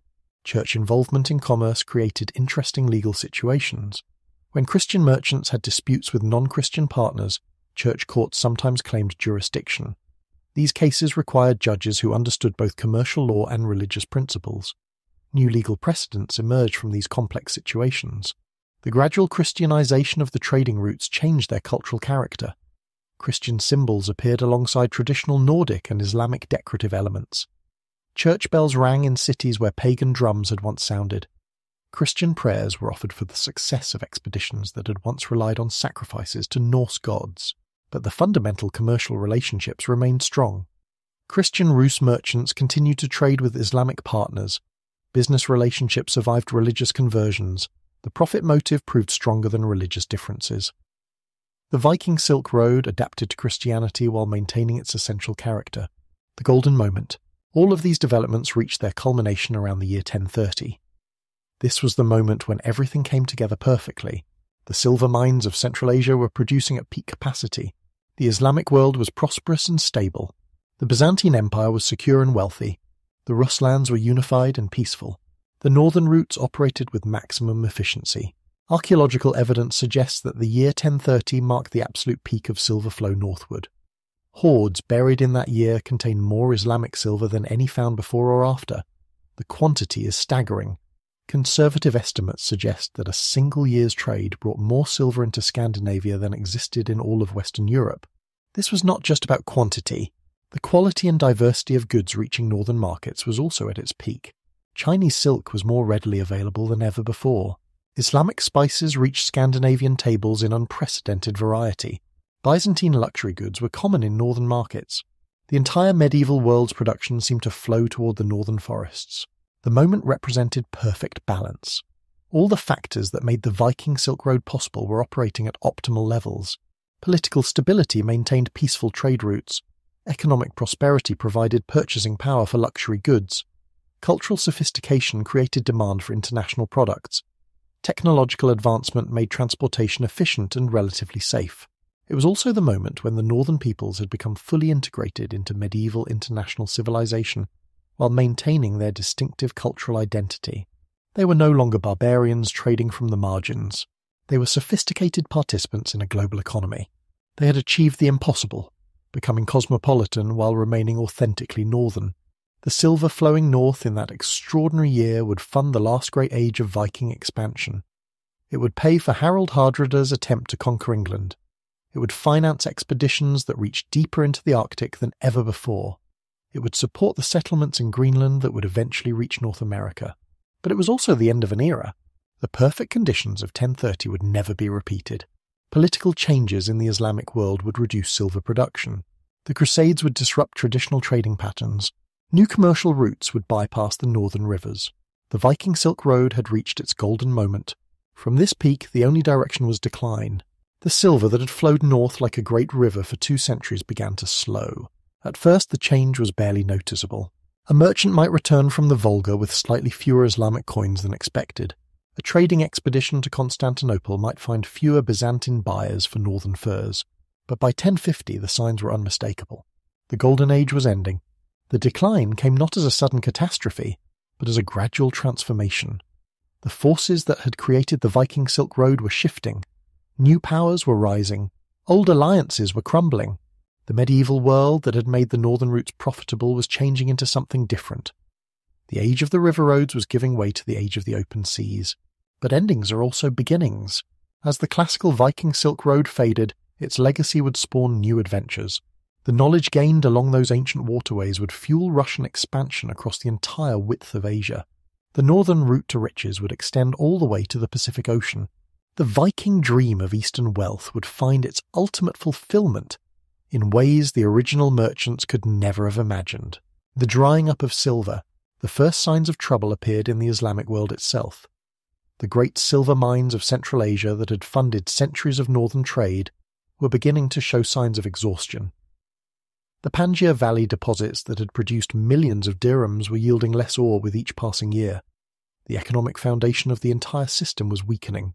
Political changes in the Islamic world made the situation worse. The unified Abbasid Caliphate that had controlled trade from Baghdad was fragmenting. Different regions were declaring independence under local rulers. These new kingdoms often fought each other rather than cooperating in international commerce. Trade routes that had been secure under central authority became dangerous under competing local powers. The Ghaznavid Empire that controlled much of modern Afghanistan and northern India shifted its focus away from northern trade. Sultan Mahmud of Ghazni was more interested in raiding wealthy Indian kingdoms than maintaining commercial relationships with distant Scandinavians. His armies captured enormous wealth from Indian temples and cities. This new source of riches reduced his dependence on northern trading partners. Meanwhile, new silver deposits were being discovered in other parts of the world. German mines in the Harz Mountains began producing significant quantities of silver around 1040. Spanish territories under Christian control increased their mining operations. The Islamic world was no longer the primary source of silver for international trade. The quality of Islamic coins began to decline as well. New mints produced dirhams with lower silver content. Some coins contained so much base metal that northern merchants began rejecting them. The reliable currency that had facilitated centuries of trade was becoming unreliable. Trust in Islamic silver was eroding along with its purity. The Crusades disrupted everything. When Pope Urban II called for holy war against Islamic territories in 1095, he unleashed forces that would transform the medieval economy. Christian armies marched east along routes that had been used for peaceful trade. Military expeditions replaced commercial ventures. Holy war superseded profitable cooperation. The First Crusade succeeded in capturing Jerusalem in 1099. Christian kingdoms were established in territories that had been Islamic for centuries. These new Crusader states needed resources and manpower from Western Europe. Trade routes that had flowed north began flowing west instead. The economic centre of gravity was shifting. Italian maritime merchants emerged as major competitors to the northern routes. Cities like Venice, Genoa, and Pisa developed sophisticated naval technologies. Their ships could carry larger cargoes than river vessels. They could travel directly from Western European ports to Eastern Mediterranean markets. The long journey through Russian rivers was no longer necessary. These Italian merchants had significant advantages over their northern competitors. They operated from major urban centres with established manufacturing capabilities. They had access to Western European markets that were growing rapidly. They could offer credit and financial services that rivaled anything available in the north. Most importantly, they could transport goods by sea year-round, rather than being restricted by seasonal river conditions. The Venetians were particularly aggressive in expanding their trading networks. They negotiated favourable agreements with the Byzantine Empire that gave them preferential treatment over other foreign merchants. They established permanent colonies in Constantinople and other eastern Mediterranean ports. They created a commercial empire that challenged northern trading supremacy. Changes in Byzantine commercial policies accelerated the northern decline. The empire had always maintained a delicate balance between different foreign trading partners, but the Crusades created pressure to favour Christian merchants over others. Rus traders found themselves facing new restrictions and higher taxes in Byzantine markets. Emperor Alexios I Komnenos actively encouraged Italian maritime trade as an alternative to dependence on northern routes. He granted extensive trading privileges to Venice in 1082. Similar agreements followed with other Italian cities. The Varangian quarter in Constantinople remained active but was no longer the centre of Byzantine foreign commerce. The rise of the Hanseatic League created another competitive challenge. This confederation of German trading cities developed efficient commercial networks throughout northern and eastern Europe. They offered many of the same products that had made Scandinavian merchants successful, but they operated from more convenient locations with better political organisation. Lübeck became the centre of Hanseatic operations in the Baltic. The city could offer amber, furs and other northern products without the need for long river journeys to Russian territories. German merchants established permanent trading posts throughout Scandinavia. They gradually replaced local traders in many markets. Economic shifts throughout Europe favoured western routes over eastern ones. Western European kingdoms were becoming wealthier and more stable. They offered growing markets for exotic goods. The Crusades had opened new supply routes for spices and silk through Mediterranean ports. The northern routes were no longer the only connection between Europe and Asian luxury markets. Agricultural improvements in Western Europe created surplus wealth that could be spent on luxury goods. New farming techniques increased crop yields. Urban populations grew as more people could be supported by agricultural surplus. These urban consumers wanted the same exotic goods that had previously been available only to northern elites. The development of overland routes through Central Europe also reduced dependence on northern waterways. Merchants could travel from German territories through Poland and Hungary to reach the Black Sea. These routes avoided the dangers of Russian river navigation while providing access to the same ultimate destinations. By 1100, the Great Silver River that had flowed north for 2 centuries had slowed to a trickle. New hoards buried after that date contained much smaller quantities of Islamic coins. The age of easy silver was ending. Northern merchants had to adapt to new economic realities or face commercial extinction. Political fragmentation. The decline in silver wealth coincided with political fragmentation throughout the Rus lands. The unified kingdom that had controlled the river routes was breaking apart. Competing princes fought for control of trading cities. The centralized authority that had protected merchants and maintained trading infrastructure was collapsing. The death of Yaroslav the Wise in 1054 marked the beginning of serious political troubles. Yaroslav had been a strong ruler who maintained unity among the various Rus principalities. He had negotiated effectively with foreign powers. He had provided the stability necessary for international commerce, but his sons could not maintain his legacy. The practice of dividing kingdoms among multiple heirs created inevitable conflicts. Each prince wanted to maximize his own territory and revenue. Trading cities became prizes to be fought over rather than centers of cooperative commerce. Military campaigns disrupted trade routes and destroyed commercial infrastructure. Kiev remained nominally the senior city among the Rus principalities, but its actual power declined steadily throughout the 11th and 12th centuries. Regional centres like Novgorod, Chernigov and Galicia began operating independently. They negotiated their own treaties with foreign powers. They competed with each other for commercial advantages. Novgorod developed into an essentially independent commercial republic. The city's wealth from international trade made it less dependent on Kiev's political authority. Novgorodian merchants maintained their own diplomatic relationships with Scandinavian kingdoms, German trading cities, and even Byzantine territories. The city became more concerned with commercial policy than political unity. The fragmentation made trade route security much more difficult. Merchants could no longer count on consistent protection throughout their journeys. A trader with safe passage from one prince might be attacked by forces loyal to a rival. The predictable legal environment that had facilitated commerce was disappearing. Different principalities began charging separate tolls and fees for passage through their territories.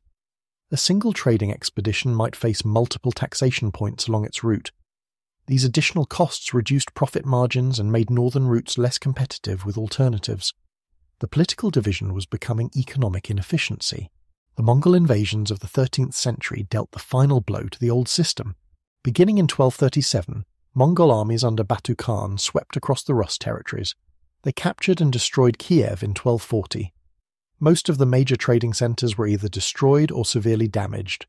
The political infrastructure that had supported the Viking Silk Road was eliminated. The Mongols were not initially interested in maintaining the northern trading networks. They had their own commercial priorities that focused on connecting their vast empire across Central Asia. The river routes that had been so important to the Rus were peripheral to Mongol interests. Many trading posts were abandoned, commercial relationships were severed. Some northern territories escaped direct Mongol control. Novgorod maintained its independence by paying tribute rather than resisting militarily. The city's commercial network survived but operated under very different conditions. The great unified trading system had been replaced by fragmented local arrangements. The rise of Moscow as a new centre of power took centuries to develop. The small principality gradually expanded its territory and influence during the Mongol period.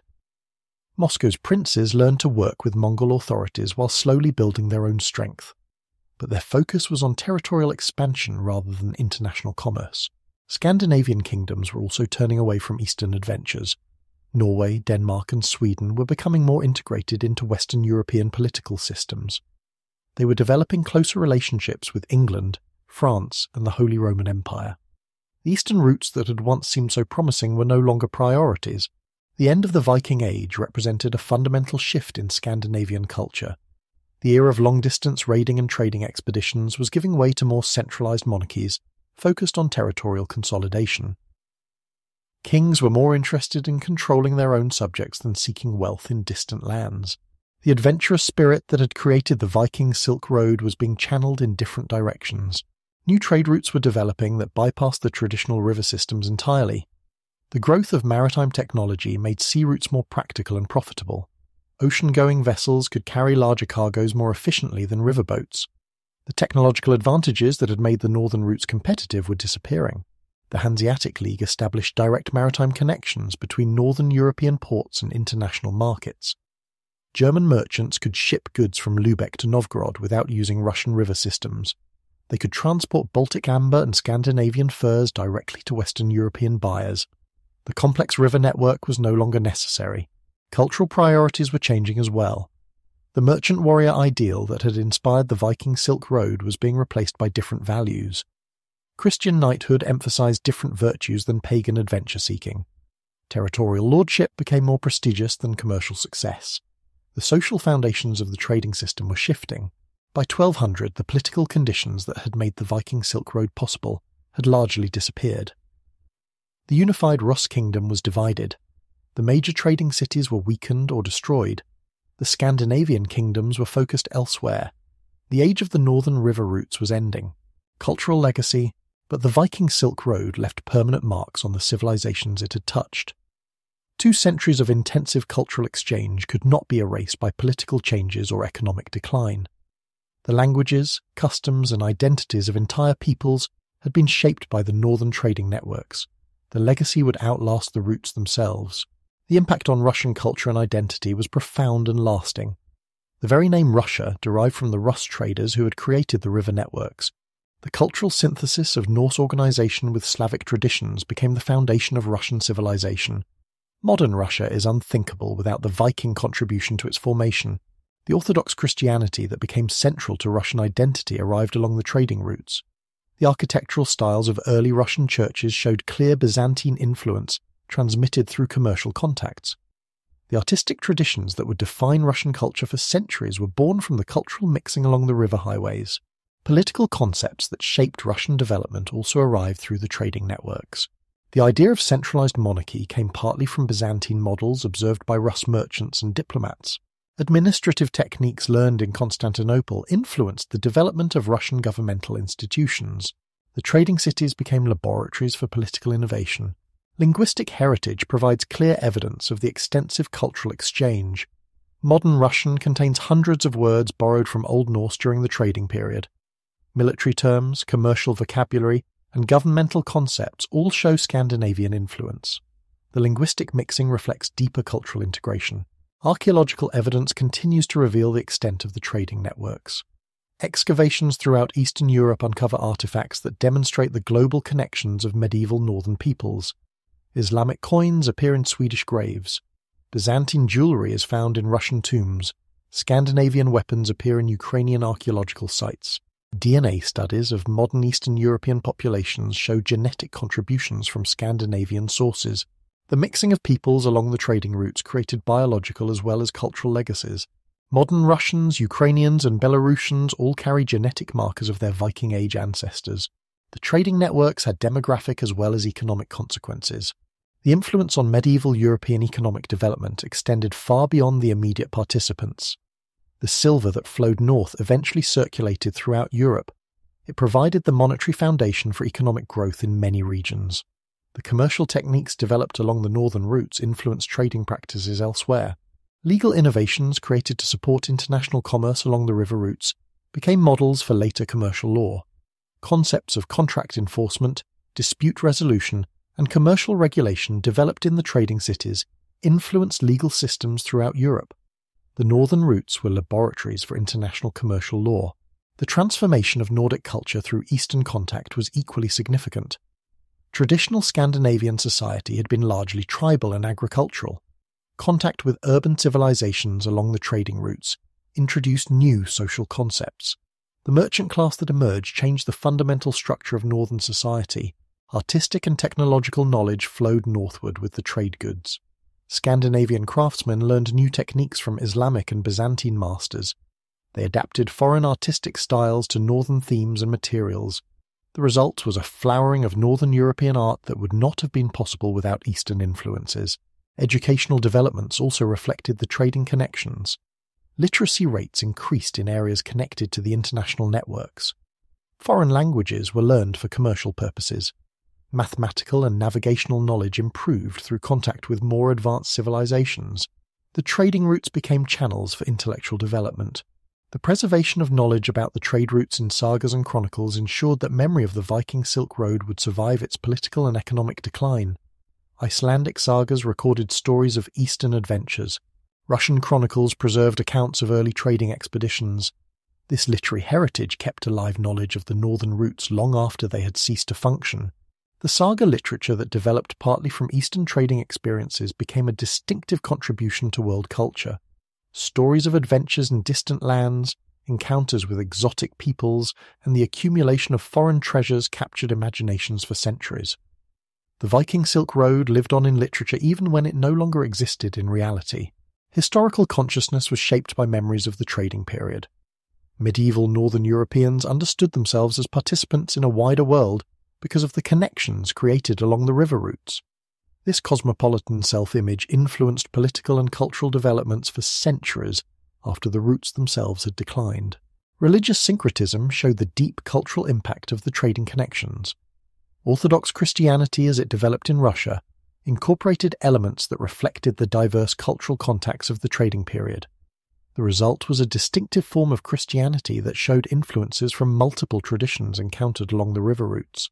The trading cities that had developed as commercial centres evolved into cultural capitals that preserved and transmitted the legacy of international exchange.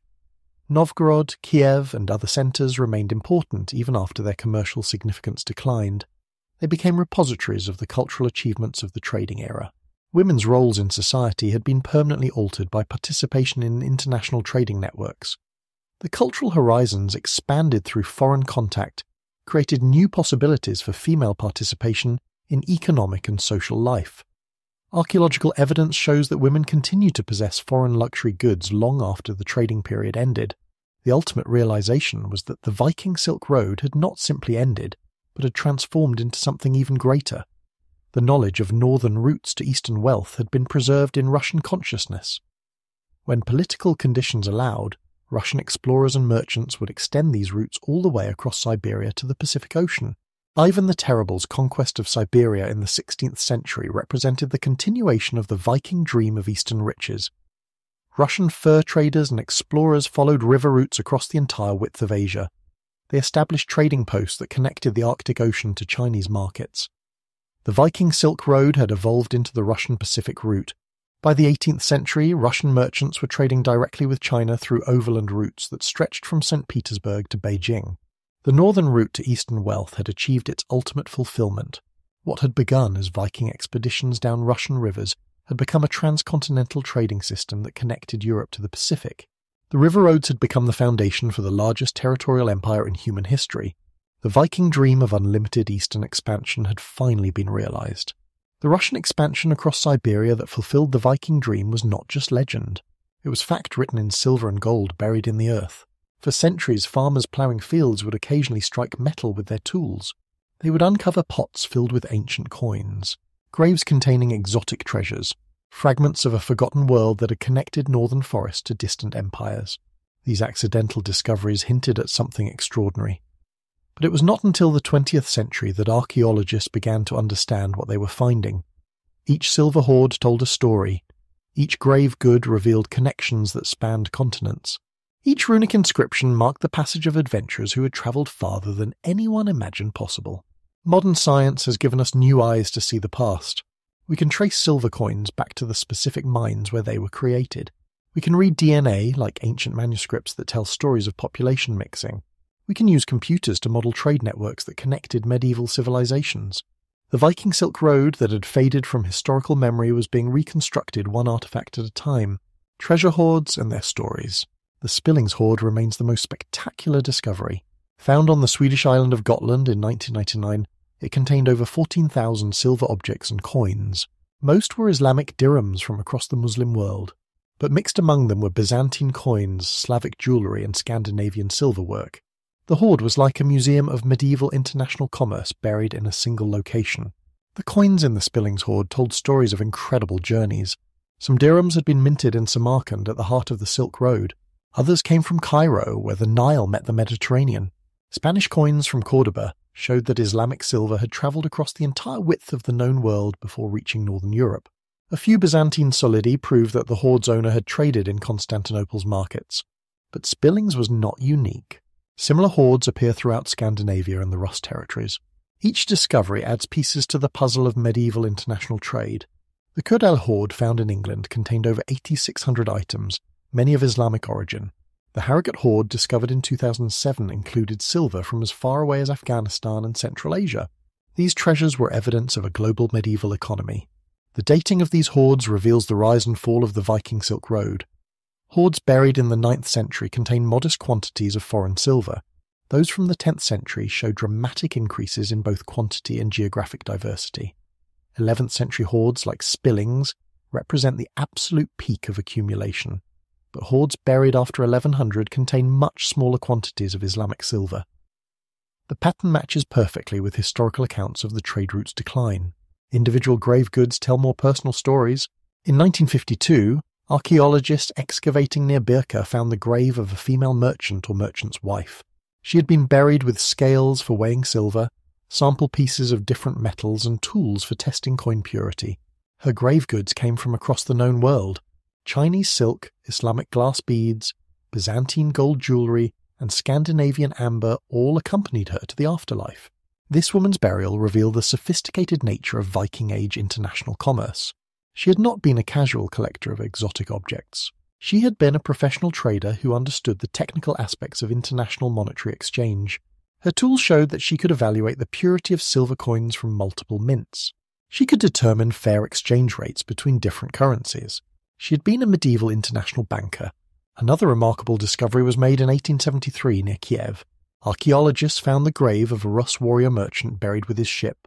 The vessel contained weapons and trading goods side by side. Islamic silver coins were mixed with Byzantine silk and Scandinavian furs. The man had clearly been both fighter and trader. His burial goods showed how the roles had merged in the Viking Silk Road period. Runic inscriptions found far from Scandinavia provide evidence of individual adventures. The Piraeus lion, a marble sculpture that once stood in Athens' ancient harbour, bears runic graffiti carved by Vikings who had served in the Byzantine army. The inscriptions are weathered and difficult to read, but they prove that Scandinavians had reached the eastern Mediterranean and left their mark on classical monuments. The Beresford collection, assembled by a 19th century British diplomat, contains runic inscriptions copied from locations across Eastern Europe and Central Asia. Some inscriptions were found as far east as the shores of the Caspian Sea. Others appeared in territories that are now part of modern Turkey. The geographic spread shows how extensively Scandinavian merchants had penetrated the medieval world. Preserved ships provide the most dramatic archaeological evidence. The Sutton Hoo burial in England contained a ship filled with treasures from across Europe and beyond. Garnet jewellery from India, silver bowls from Byzantium and coins from France all accompanied an Anglo-Saxon king to his grave. The burial showed how extensive international trade networks had become by the 7th century. Ship burials from Scandinavia itself often contain evidence of Eastern connections. The Gokstad ship, excavated in Norway in 1880, contained silk fabric that had originated in China. The Oseberg ship burial included a wooden cart decorated with designs that showed Islamic influence. Even when buried at home, Viking Age elite were accompanied by goods from distant lands. Modern techniques have revealed details that earlier archaeologists missed. X-ray analysis of corroded metal objects shows decorative patterns that are invisible to the naked eye. Chemical analysis identifies the sources of raw materials. Microscopic examination reveals manufacturing techniques that connect objects to specific workshops and regions. Underwater archaeology has discovered ships that sank while engaged in long-distance trade. The Uluburun shipwreck off the coast of Turkey contained cargo from at least 7 different cultures. Raw materials and finished goods from across the medieval world were being transported together. The ship represents the international nature of medieval commerce that made the Viking Silk Road possible. Conservation techniques have preserved organic materials that would have been lost in earlier excavations. Silk textiles, wooden artifacts, and even food remains provide insights into daily life along the trade routes. These fragile materials tell stories that metal objects alone cannot reveal. Archaeological photography and documentation have improved dramatically. Modern excavations produce detailed records that allow later researchers to reinterpret findings. Digital databases make information available to scholars worldwide. The cumulative effect is a much more complete understanding of the Viking Silk Road than was possible from earlier discoveries. Reconstructing the networks. Modern science has given archaeologists powerful new tools for understanding ancient trade networks. Isotope analysis can trace silver coins back to the specific mines where their metal was extracted. Each mining region produces silver with a distinctive isotopic signature. By analyzing coins found in Scandinavian hoards, researchers can map the flow of silver from its sources to its final destinations. The results are remarkable. Silver from the Panjshir mines in Afghanistan appears in Swedish graves. Coins minted in Bukhara are found in Norwegian hoards. The isotope evidence confirms historical accounts of long-distance trade, while revealing details that written sources never recorded. The analysis shows that medieval merchants had access to silver from mines scattered across the entire Islamic world. DNA evidence reveals population mixing along the trade routes. Modern Scandinavians carry genetic markers that originated in Eastern Europe and Central Asia. Recent studies of Y chromosome DNA have been particularly revealing. Certain genetic markers that are common in modern Scandinavia also appear in populations throughout the former Soviet Union. The distribution pattern matches exactly with the known routes of Viking Age trade and settlement. Genetics confirms what archaeology and history had already suggested. Mitochondrial DNA studies show that women as well as men participated in long-distance migration along the trade routes. Female genetic lineages from Scandinavia appear in Eastern European populations. This evidence suggests that Viking Age migration was not just male warriors and traders, but included entire families seeking new opportunities. Climate data affects our understanding of when and how the trade routes operated. Ice core samples from Greenland reveal year-by-year weather conditions throughout the Viking Age. Tree ring data shows which years had favourable growing conditions and which experienced famines or harsh winters. This information helps explain fluctuations in trade volume and the timing of major expeditions. Computer modelling allows researchers to simulate medieval trade networks and test different theories about how they operated. By inputting data about transportation costs, travel times, and market demands, computers can predict which routes would have been most profitable.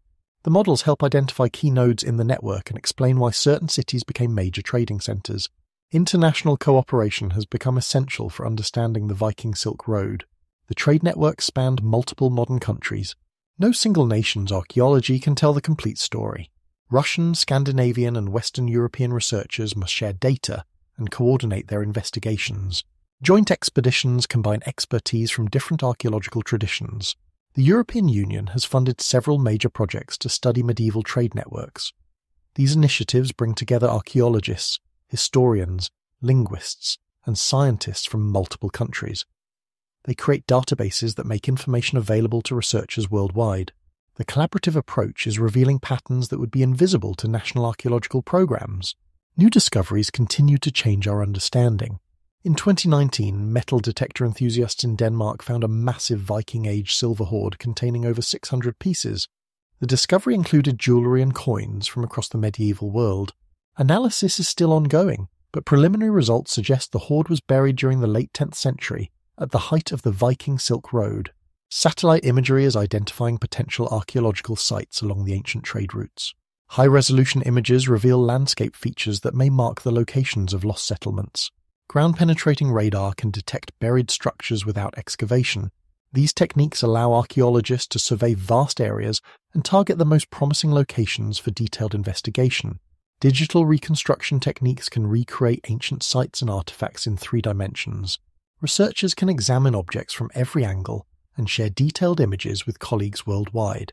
Virtual reality technology allows people to experience reconstructed Viking Age trading posts and markets. These tools make the past more accessible and help researchers identify details they might otherwise miss. Machine learning algorithms are being applied to archaeological data. Computers can analyze thousands of artifacts simultaneously and identify patterns that human researchers might not notice. The algorithms can classify objects, identify manufacturing techniques, and suggest cultural connections. Artificial intelligence is becoming a valuable tool for understanding the Viking Silk Road. The continuing mystery. Despite centuries of research and remarkable new technologies, the Viking Silk Road retains many of its secrets. Each new discovery answers some questions while raising others. The more we learn about the extent and complexity of medieval northern trade networks, the more we realize how much remains unknown. Basic questions about the trade routes remain unanswered. How many merchants participated in the Eastern expeditions each year? What percentage of trade goods reached their intended destinations? How did communication work across such vast distances? The written sources are frustratingly sparse about the practical details of commerce that would fascinate modern researchers. Lost settlements await discovery throughout the former trade route territories. Historical sources mention trading posts and temporary camps that have never been located. Many sites have probably been destroyed by later development or natural processes, but others likely survive buried beneath centuries of accumulated soil and vegetation. The Garda trading post mentioned in Icelandic sagas supposedly operated somewhere along the Volga River. Despite decades of searching, archaeologists have never definitively identified its location. The site could contain remarkable preserved artifacts and structures. Its discovery would provide unprecedented insights into the daily operations of a Viking Age trading colony. Similarly, the lost city of Artenia is mentioned in multiple medieval sources as one of the 3 main centres of Rus civilization. Historians have never agreed on its location. Some argue it was near modern Chernigov, others place it farther south along the Dnieper. Archaeological discovery of Artenia would be comparable to finding a major classical city. The full extent of cultural exchange remains mysterious. We know that goods flowed along the trade routes. We have evidence of technological transfer and artistic influence. But the personal relationships between merchants from different cultures are largely invisible in the archaeological record. How did a Viking trader communicate with an Islamic merchant? What did they think of each other's customs and beliefs? Individual stories wait to be discovered in grave goods and runic inscriptions. Each burial provides a snapshot of one person's life and connections, but most graves raise more questions than they answer. Who was the woman buried with Chinese silk in rural Sweden? How did she acquire such exotic goods? What was her role in the trading networks? Connections to other medieval trade systems remain poorly understood. The Viking Silk Road operated simultaneously with other commercial networks. Mediterranean trade routes connected Europe to Africa and Asia. Trans-Saharan routes linked North and West Africa. Indian Ocean networks connected Asia to the Middle East. How did these different systems interact? Did goods flow between them? Were there merchants who participated in multiple networks? The role of women in long-distance trade is becoming clearer through archaeological evidence. But many questions remain unanswered. Did women travel on trading expeditions? Did they manage business operations independently? How did gender roles vary between different cultures along the routes? The archaeological record is slowly revealing a more complex picture, but much remains mysterious. Environmental factors that affected trade routes are still being investigated. Climate change during the medieval period influenced agricultural production and transportation conditions. River levels varied with rainfall patterns. Steppe peoples migrated in response to changing grazing conditions. These environmental factors certainly influence trade, but their specific effects are difficult to determine. The ongoing legacy of the Viking Silk Road in modern northern Europe continues to surprise researchers.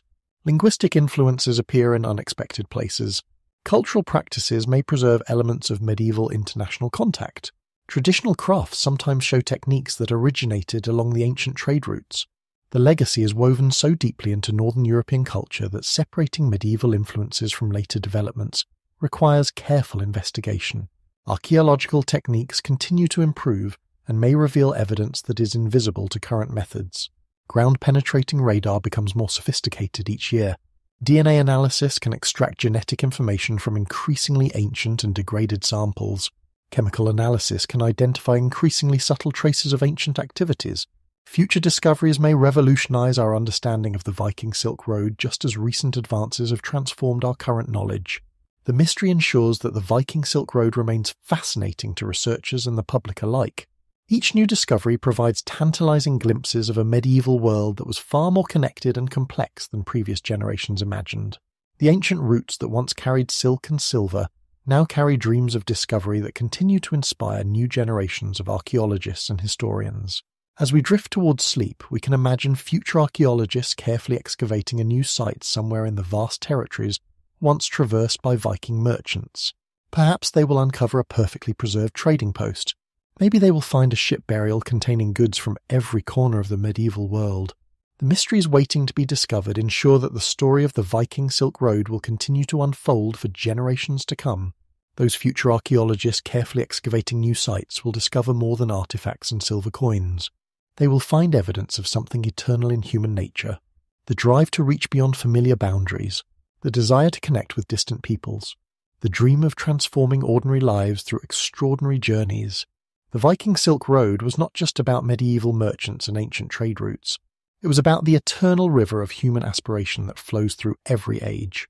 The physical rivers that carried those longships still flow today. The Don still connects the heartland to distant waters, but now they carry different cargo. Oil tankers and grain barges, tourist boats and fishing vessels. The ancient waterways serve modern purposes while carrying memories of their medieval past. Yet something deeper remains constant. The human desire to trade, to explore, to connect with others across vast distances. Modern global commerce follows patterns that would be familiar to those medieval merchants. Goods still flow from regions of abundance to areas of scarcity. Luxury items still travel impossible distances to satisfy human desires. Technology changes, but the fundamental human motivations remain the same. The Viking Silk Road represents one chapter in the eternal story of human connection through commerce. Before the northern routes, there were other networks connecting distant civilizations. After their decline, new routes emerged to serve the same basic human needs. The Silk Road itself continued for centuries after the Viking routes faded. Portuguese and Spanish explorers opened sea routes that circled the globe. Dutch and English merchants created commercial empires that spanned oceans. Each generation rediscovers the same basic truth. Peaceful trade creates more lasting wealth than violent conquest. Cultural exchange enriches all participants. Mutual benefit builds stronger relationships than exploitation. The Viking merchants who learned these lessons along the river routes were participating in humanity's gradual education in the arts of civilization. The transformation we witnessed along those medieval waterways continues today. Modern business people travel the world just as Viking merchants once journeyed to Constantinople. They learn foreign languages and adapt to local customs. They build relationships that span cultures and continents. They bring home more than profits. They return with new ideas, broader perspectives, and deeper understanding of human diversity. The genetic legacy of the Viking Silk Road flows in the blood of millions of people across Northern and Eastern Europe.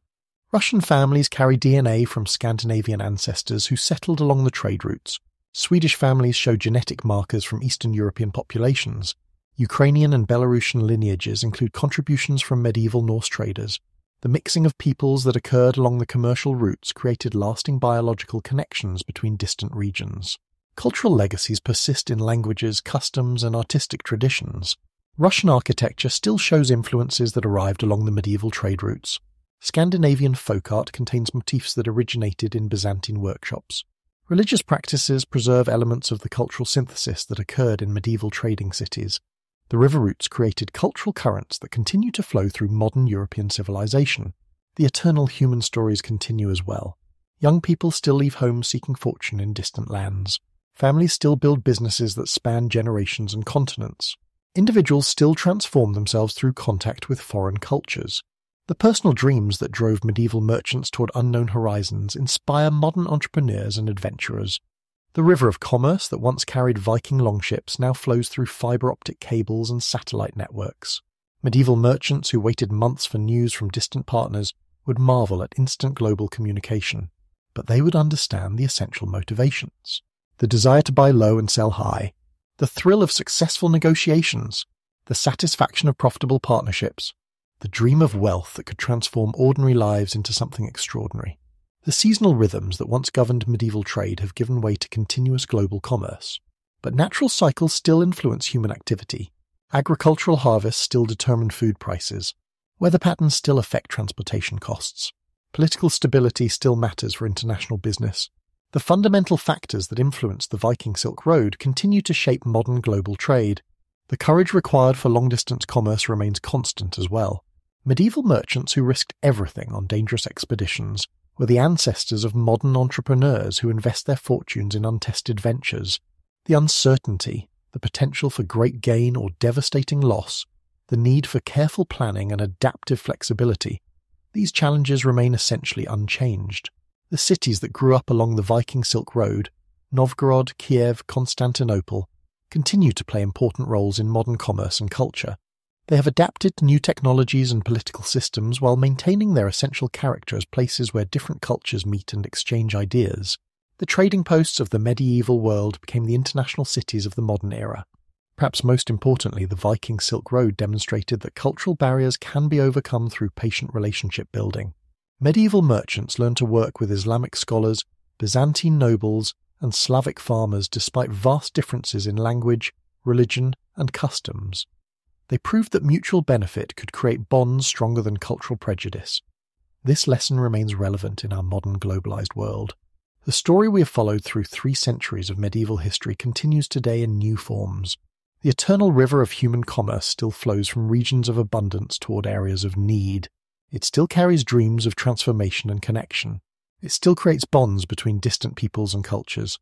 The Viking Silk Road was one manifestation of something timeless in human nature. The desire to reach beyond our immediate surroundings and connect with the wider world through peaceful exchange. As you drift towards sleep, imagine those ancient rivers flowing quietly through moonlit landscapes. The Volga, Dnieper, and Don carry more than water towards distant seas. They carry the memories of 1,000 years of human dreams. They whisper stories of courage and adventure, of cultural exchange and mutual understanding, of the eternal human journey toward connection and prosperity. The Viking Silk Road lives on in those flowing waters, in the cities along their banks, in the blood of their descendants, and in the dreams of all who seek to build bridges between distant shores. The eternal river of commerce flows on, carrying humanity toward new adventures and undiscovered connections, just as it carried those medieval merchants toward their distant dreams of silver and silk beneath foreign stars.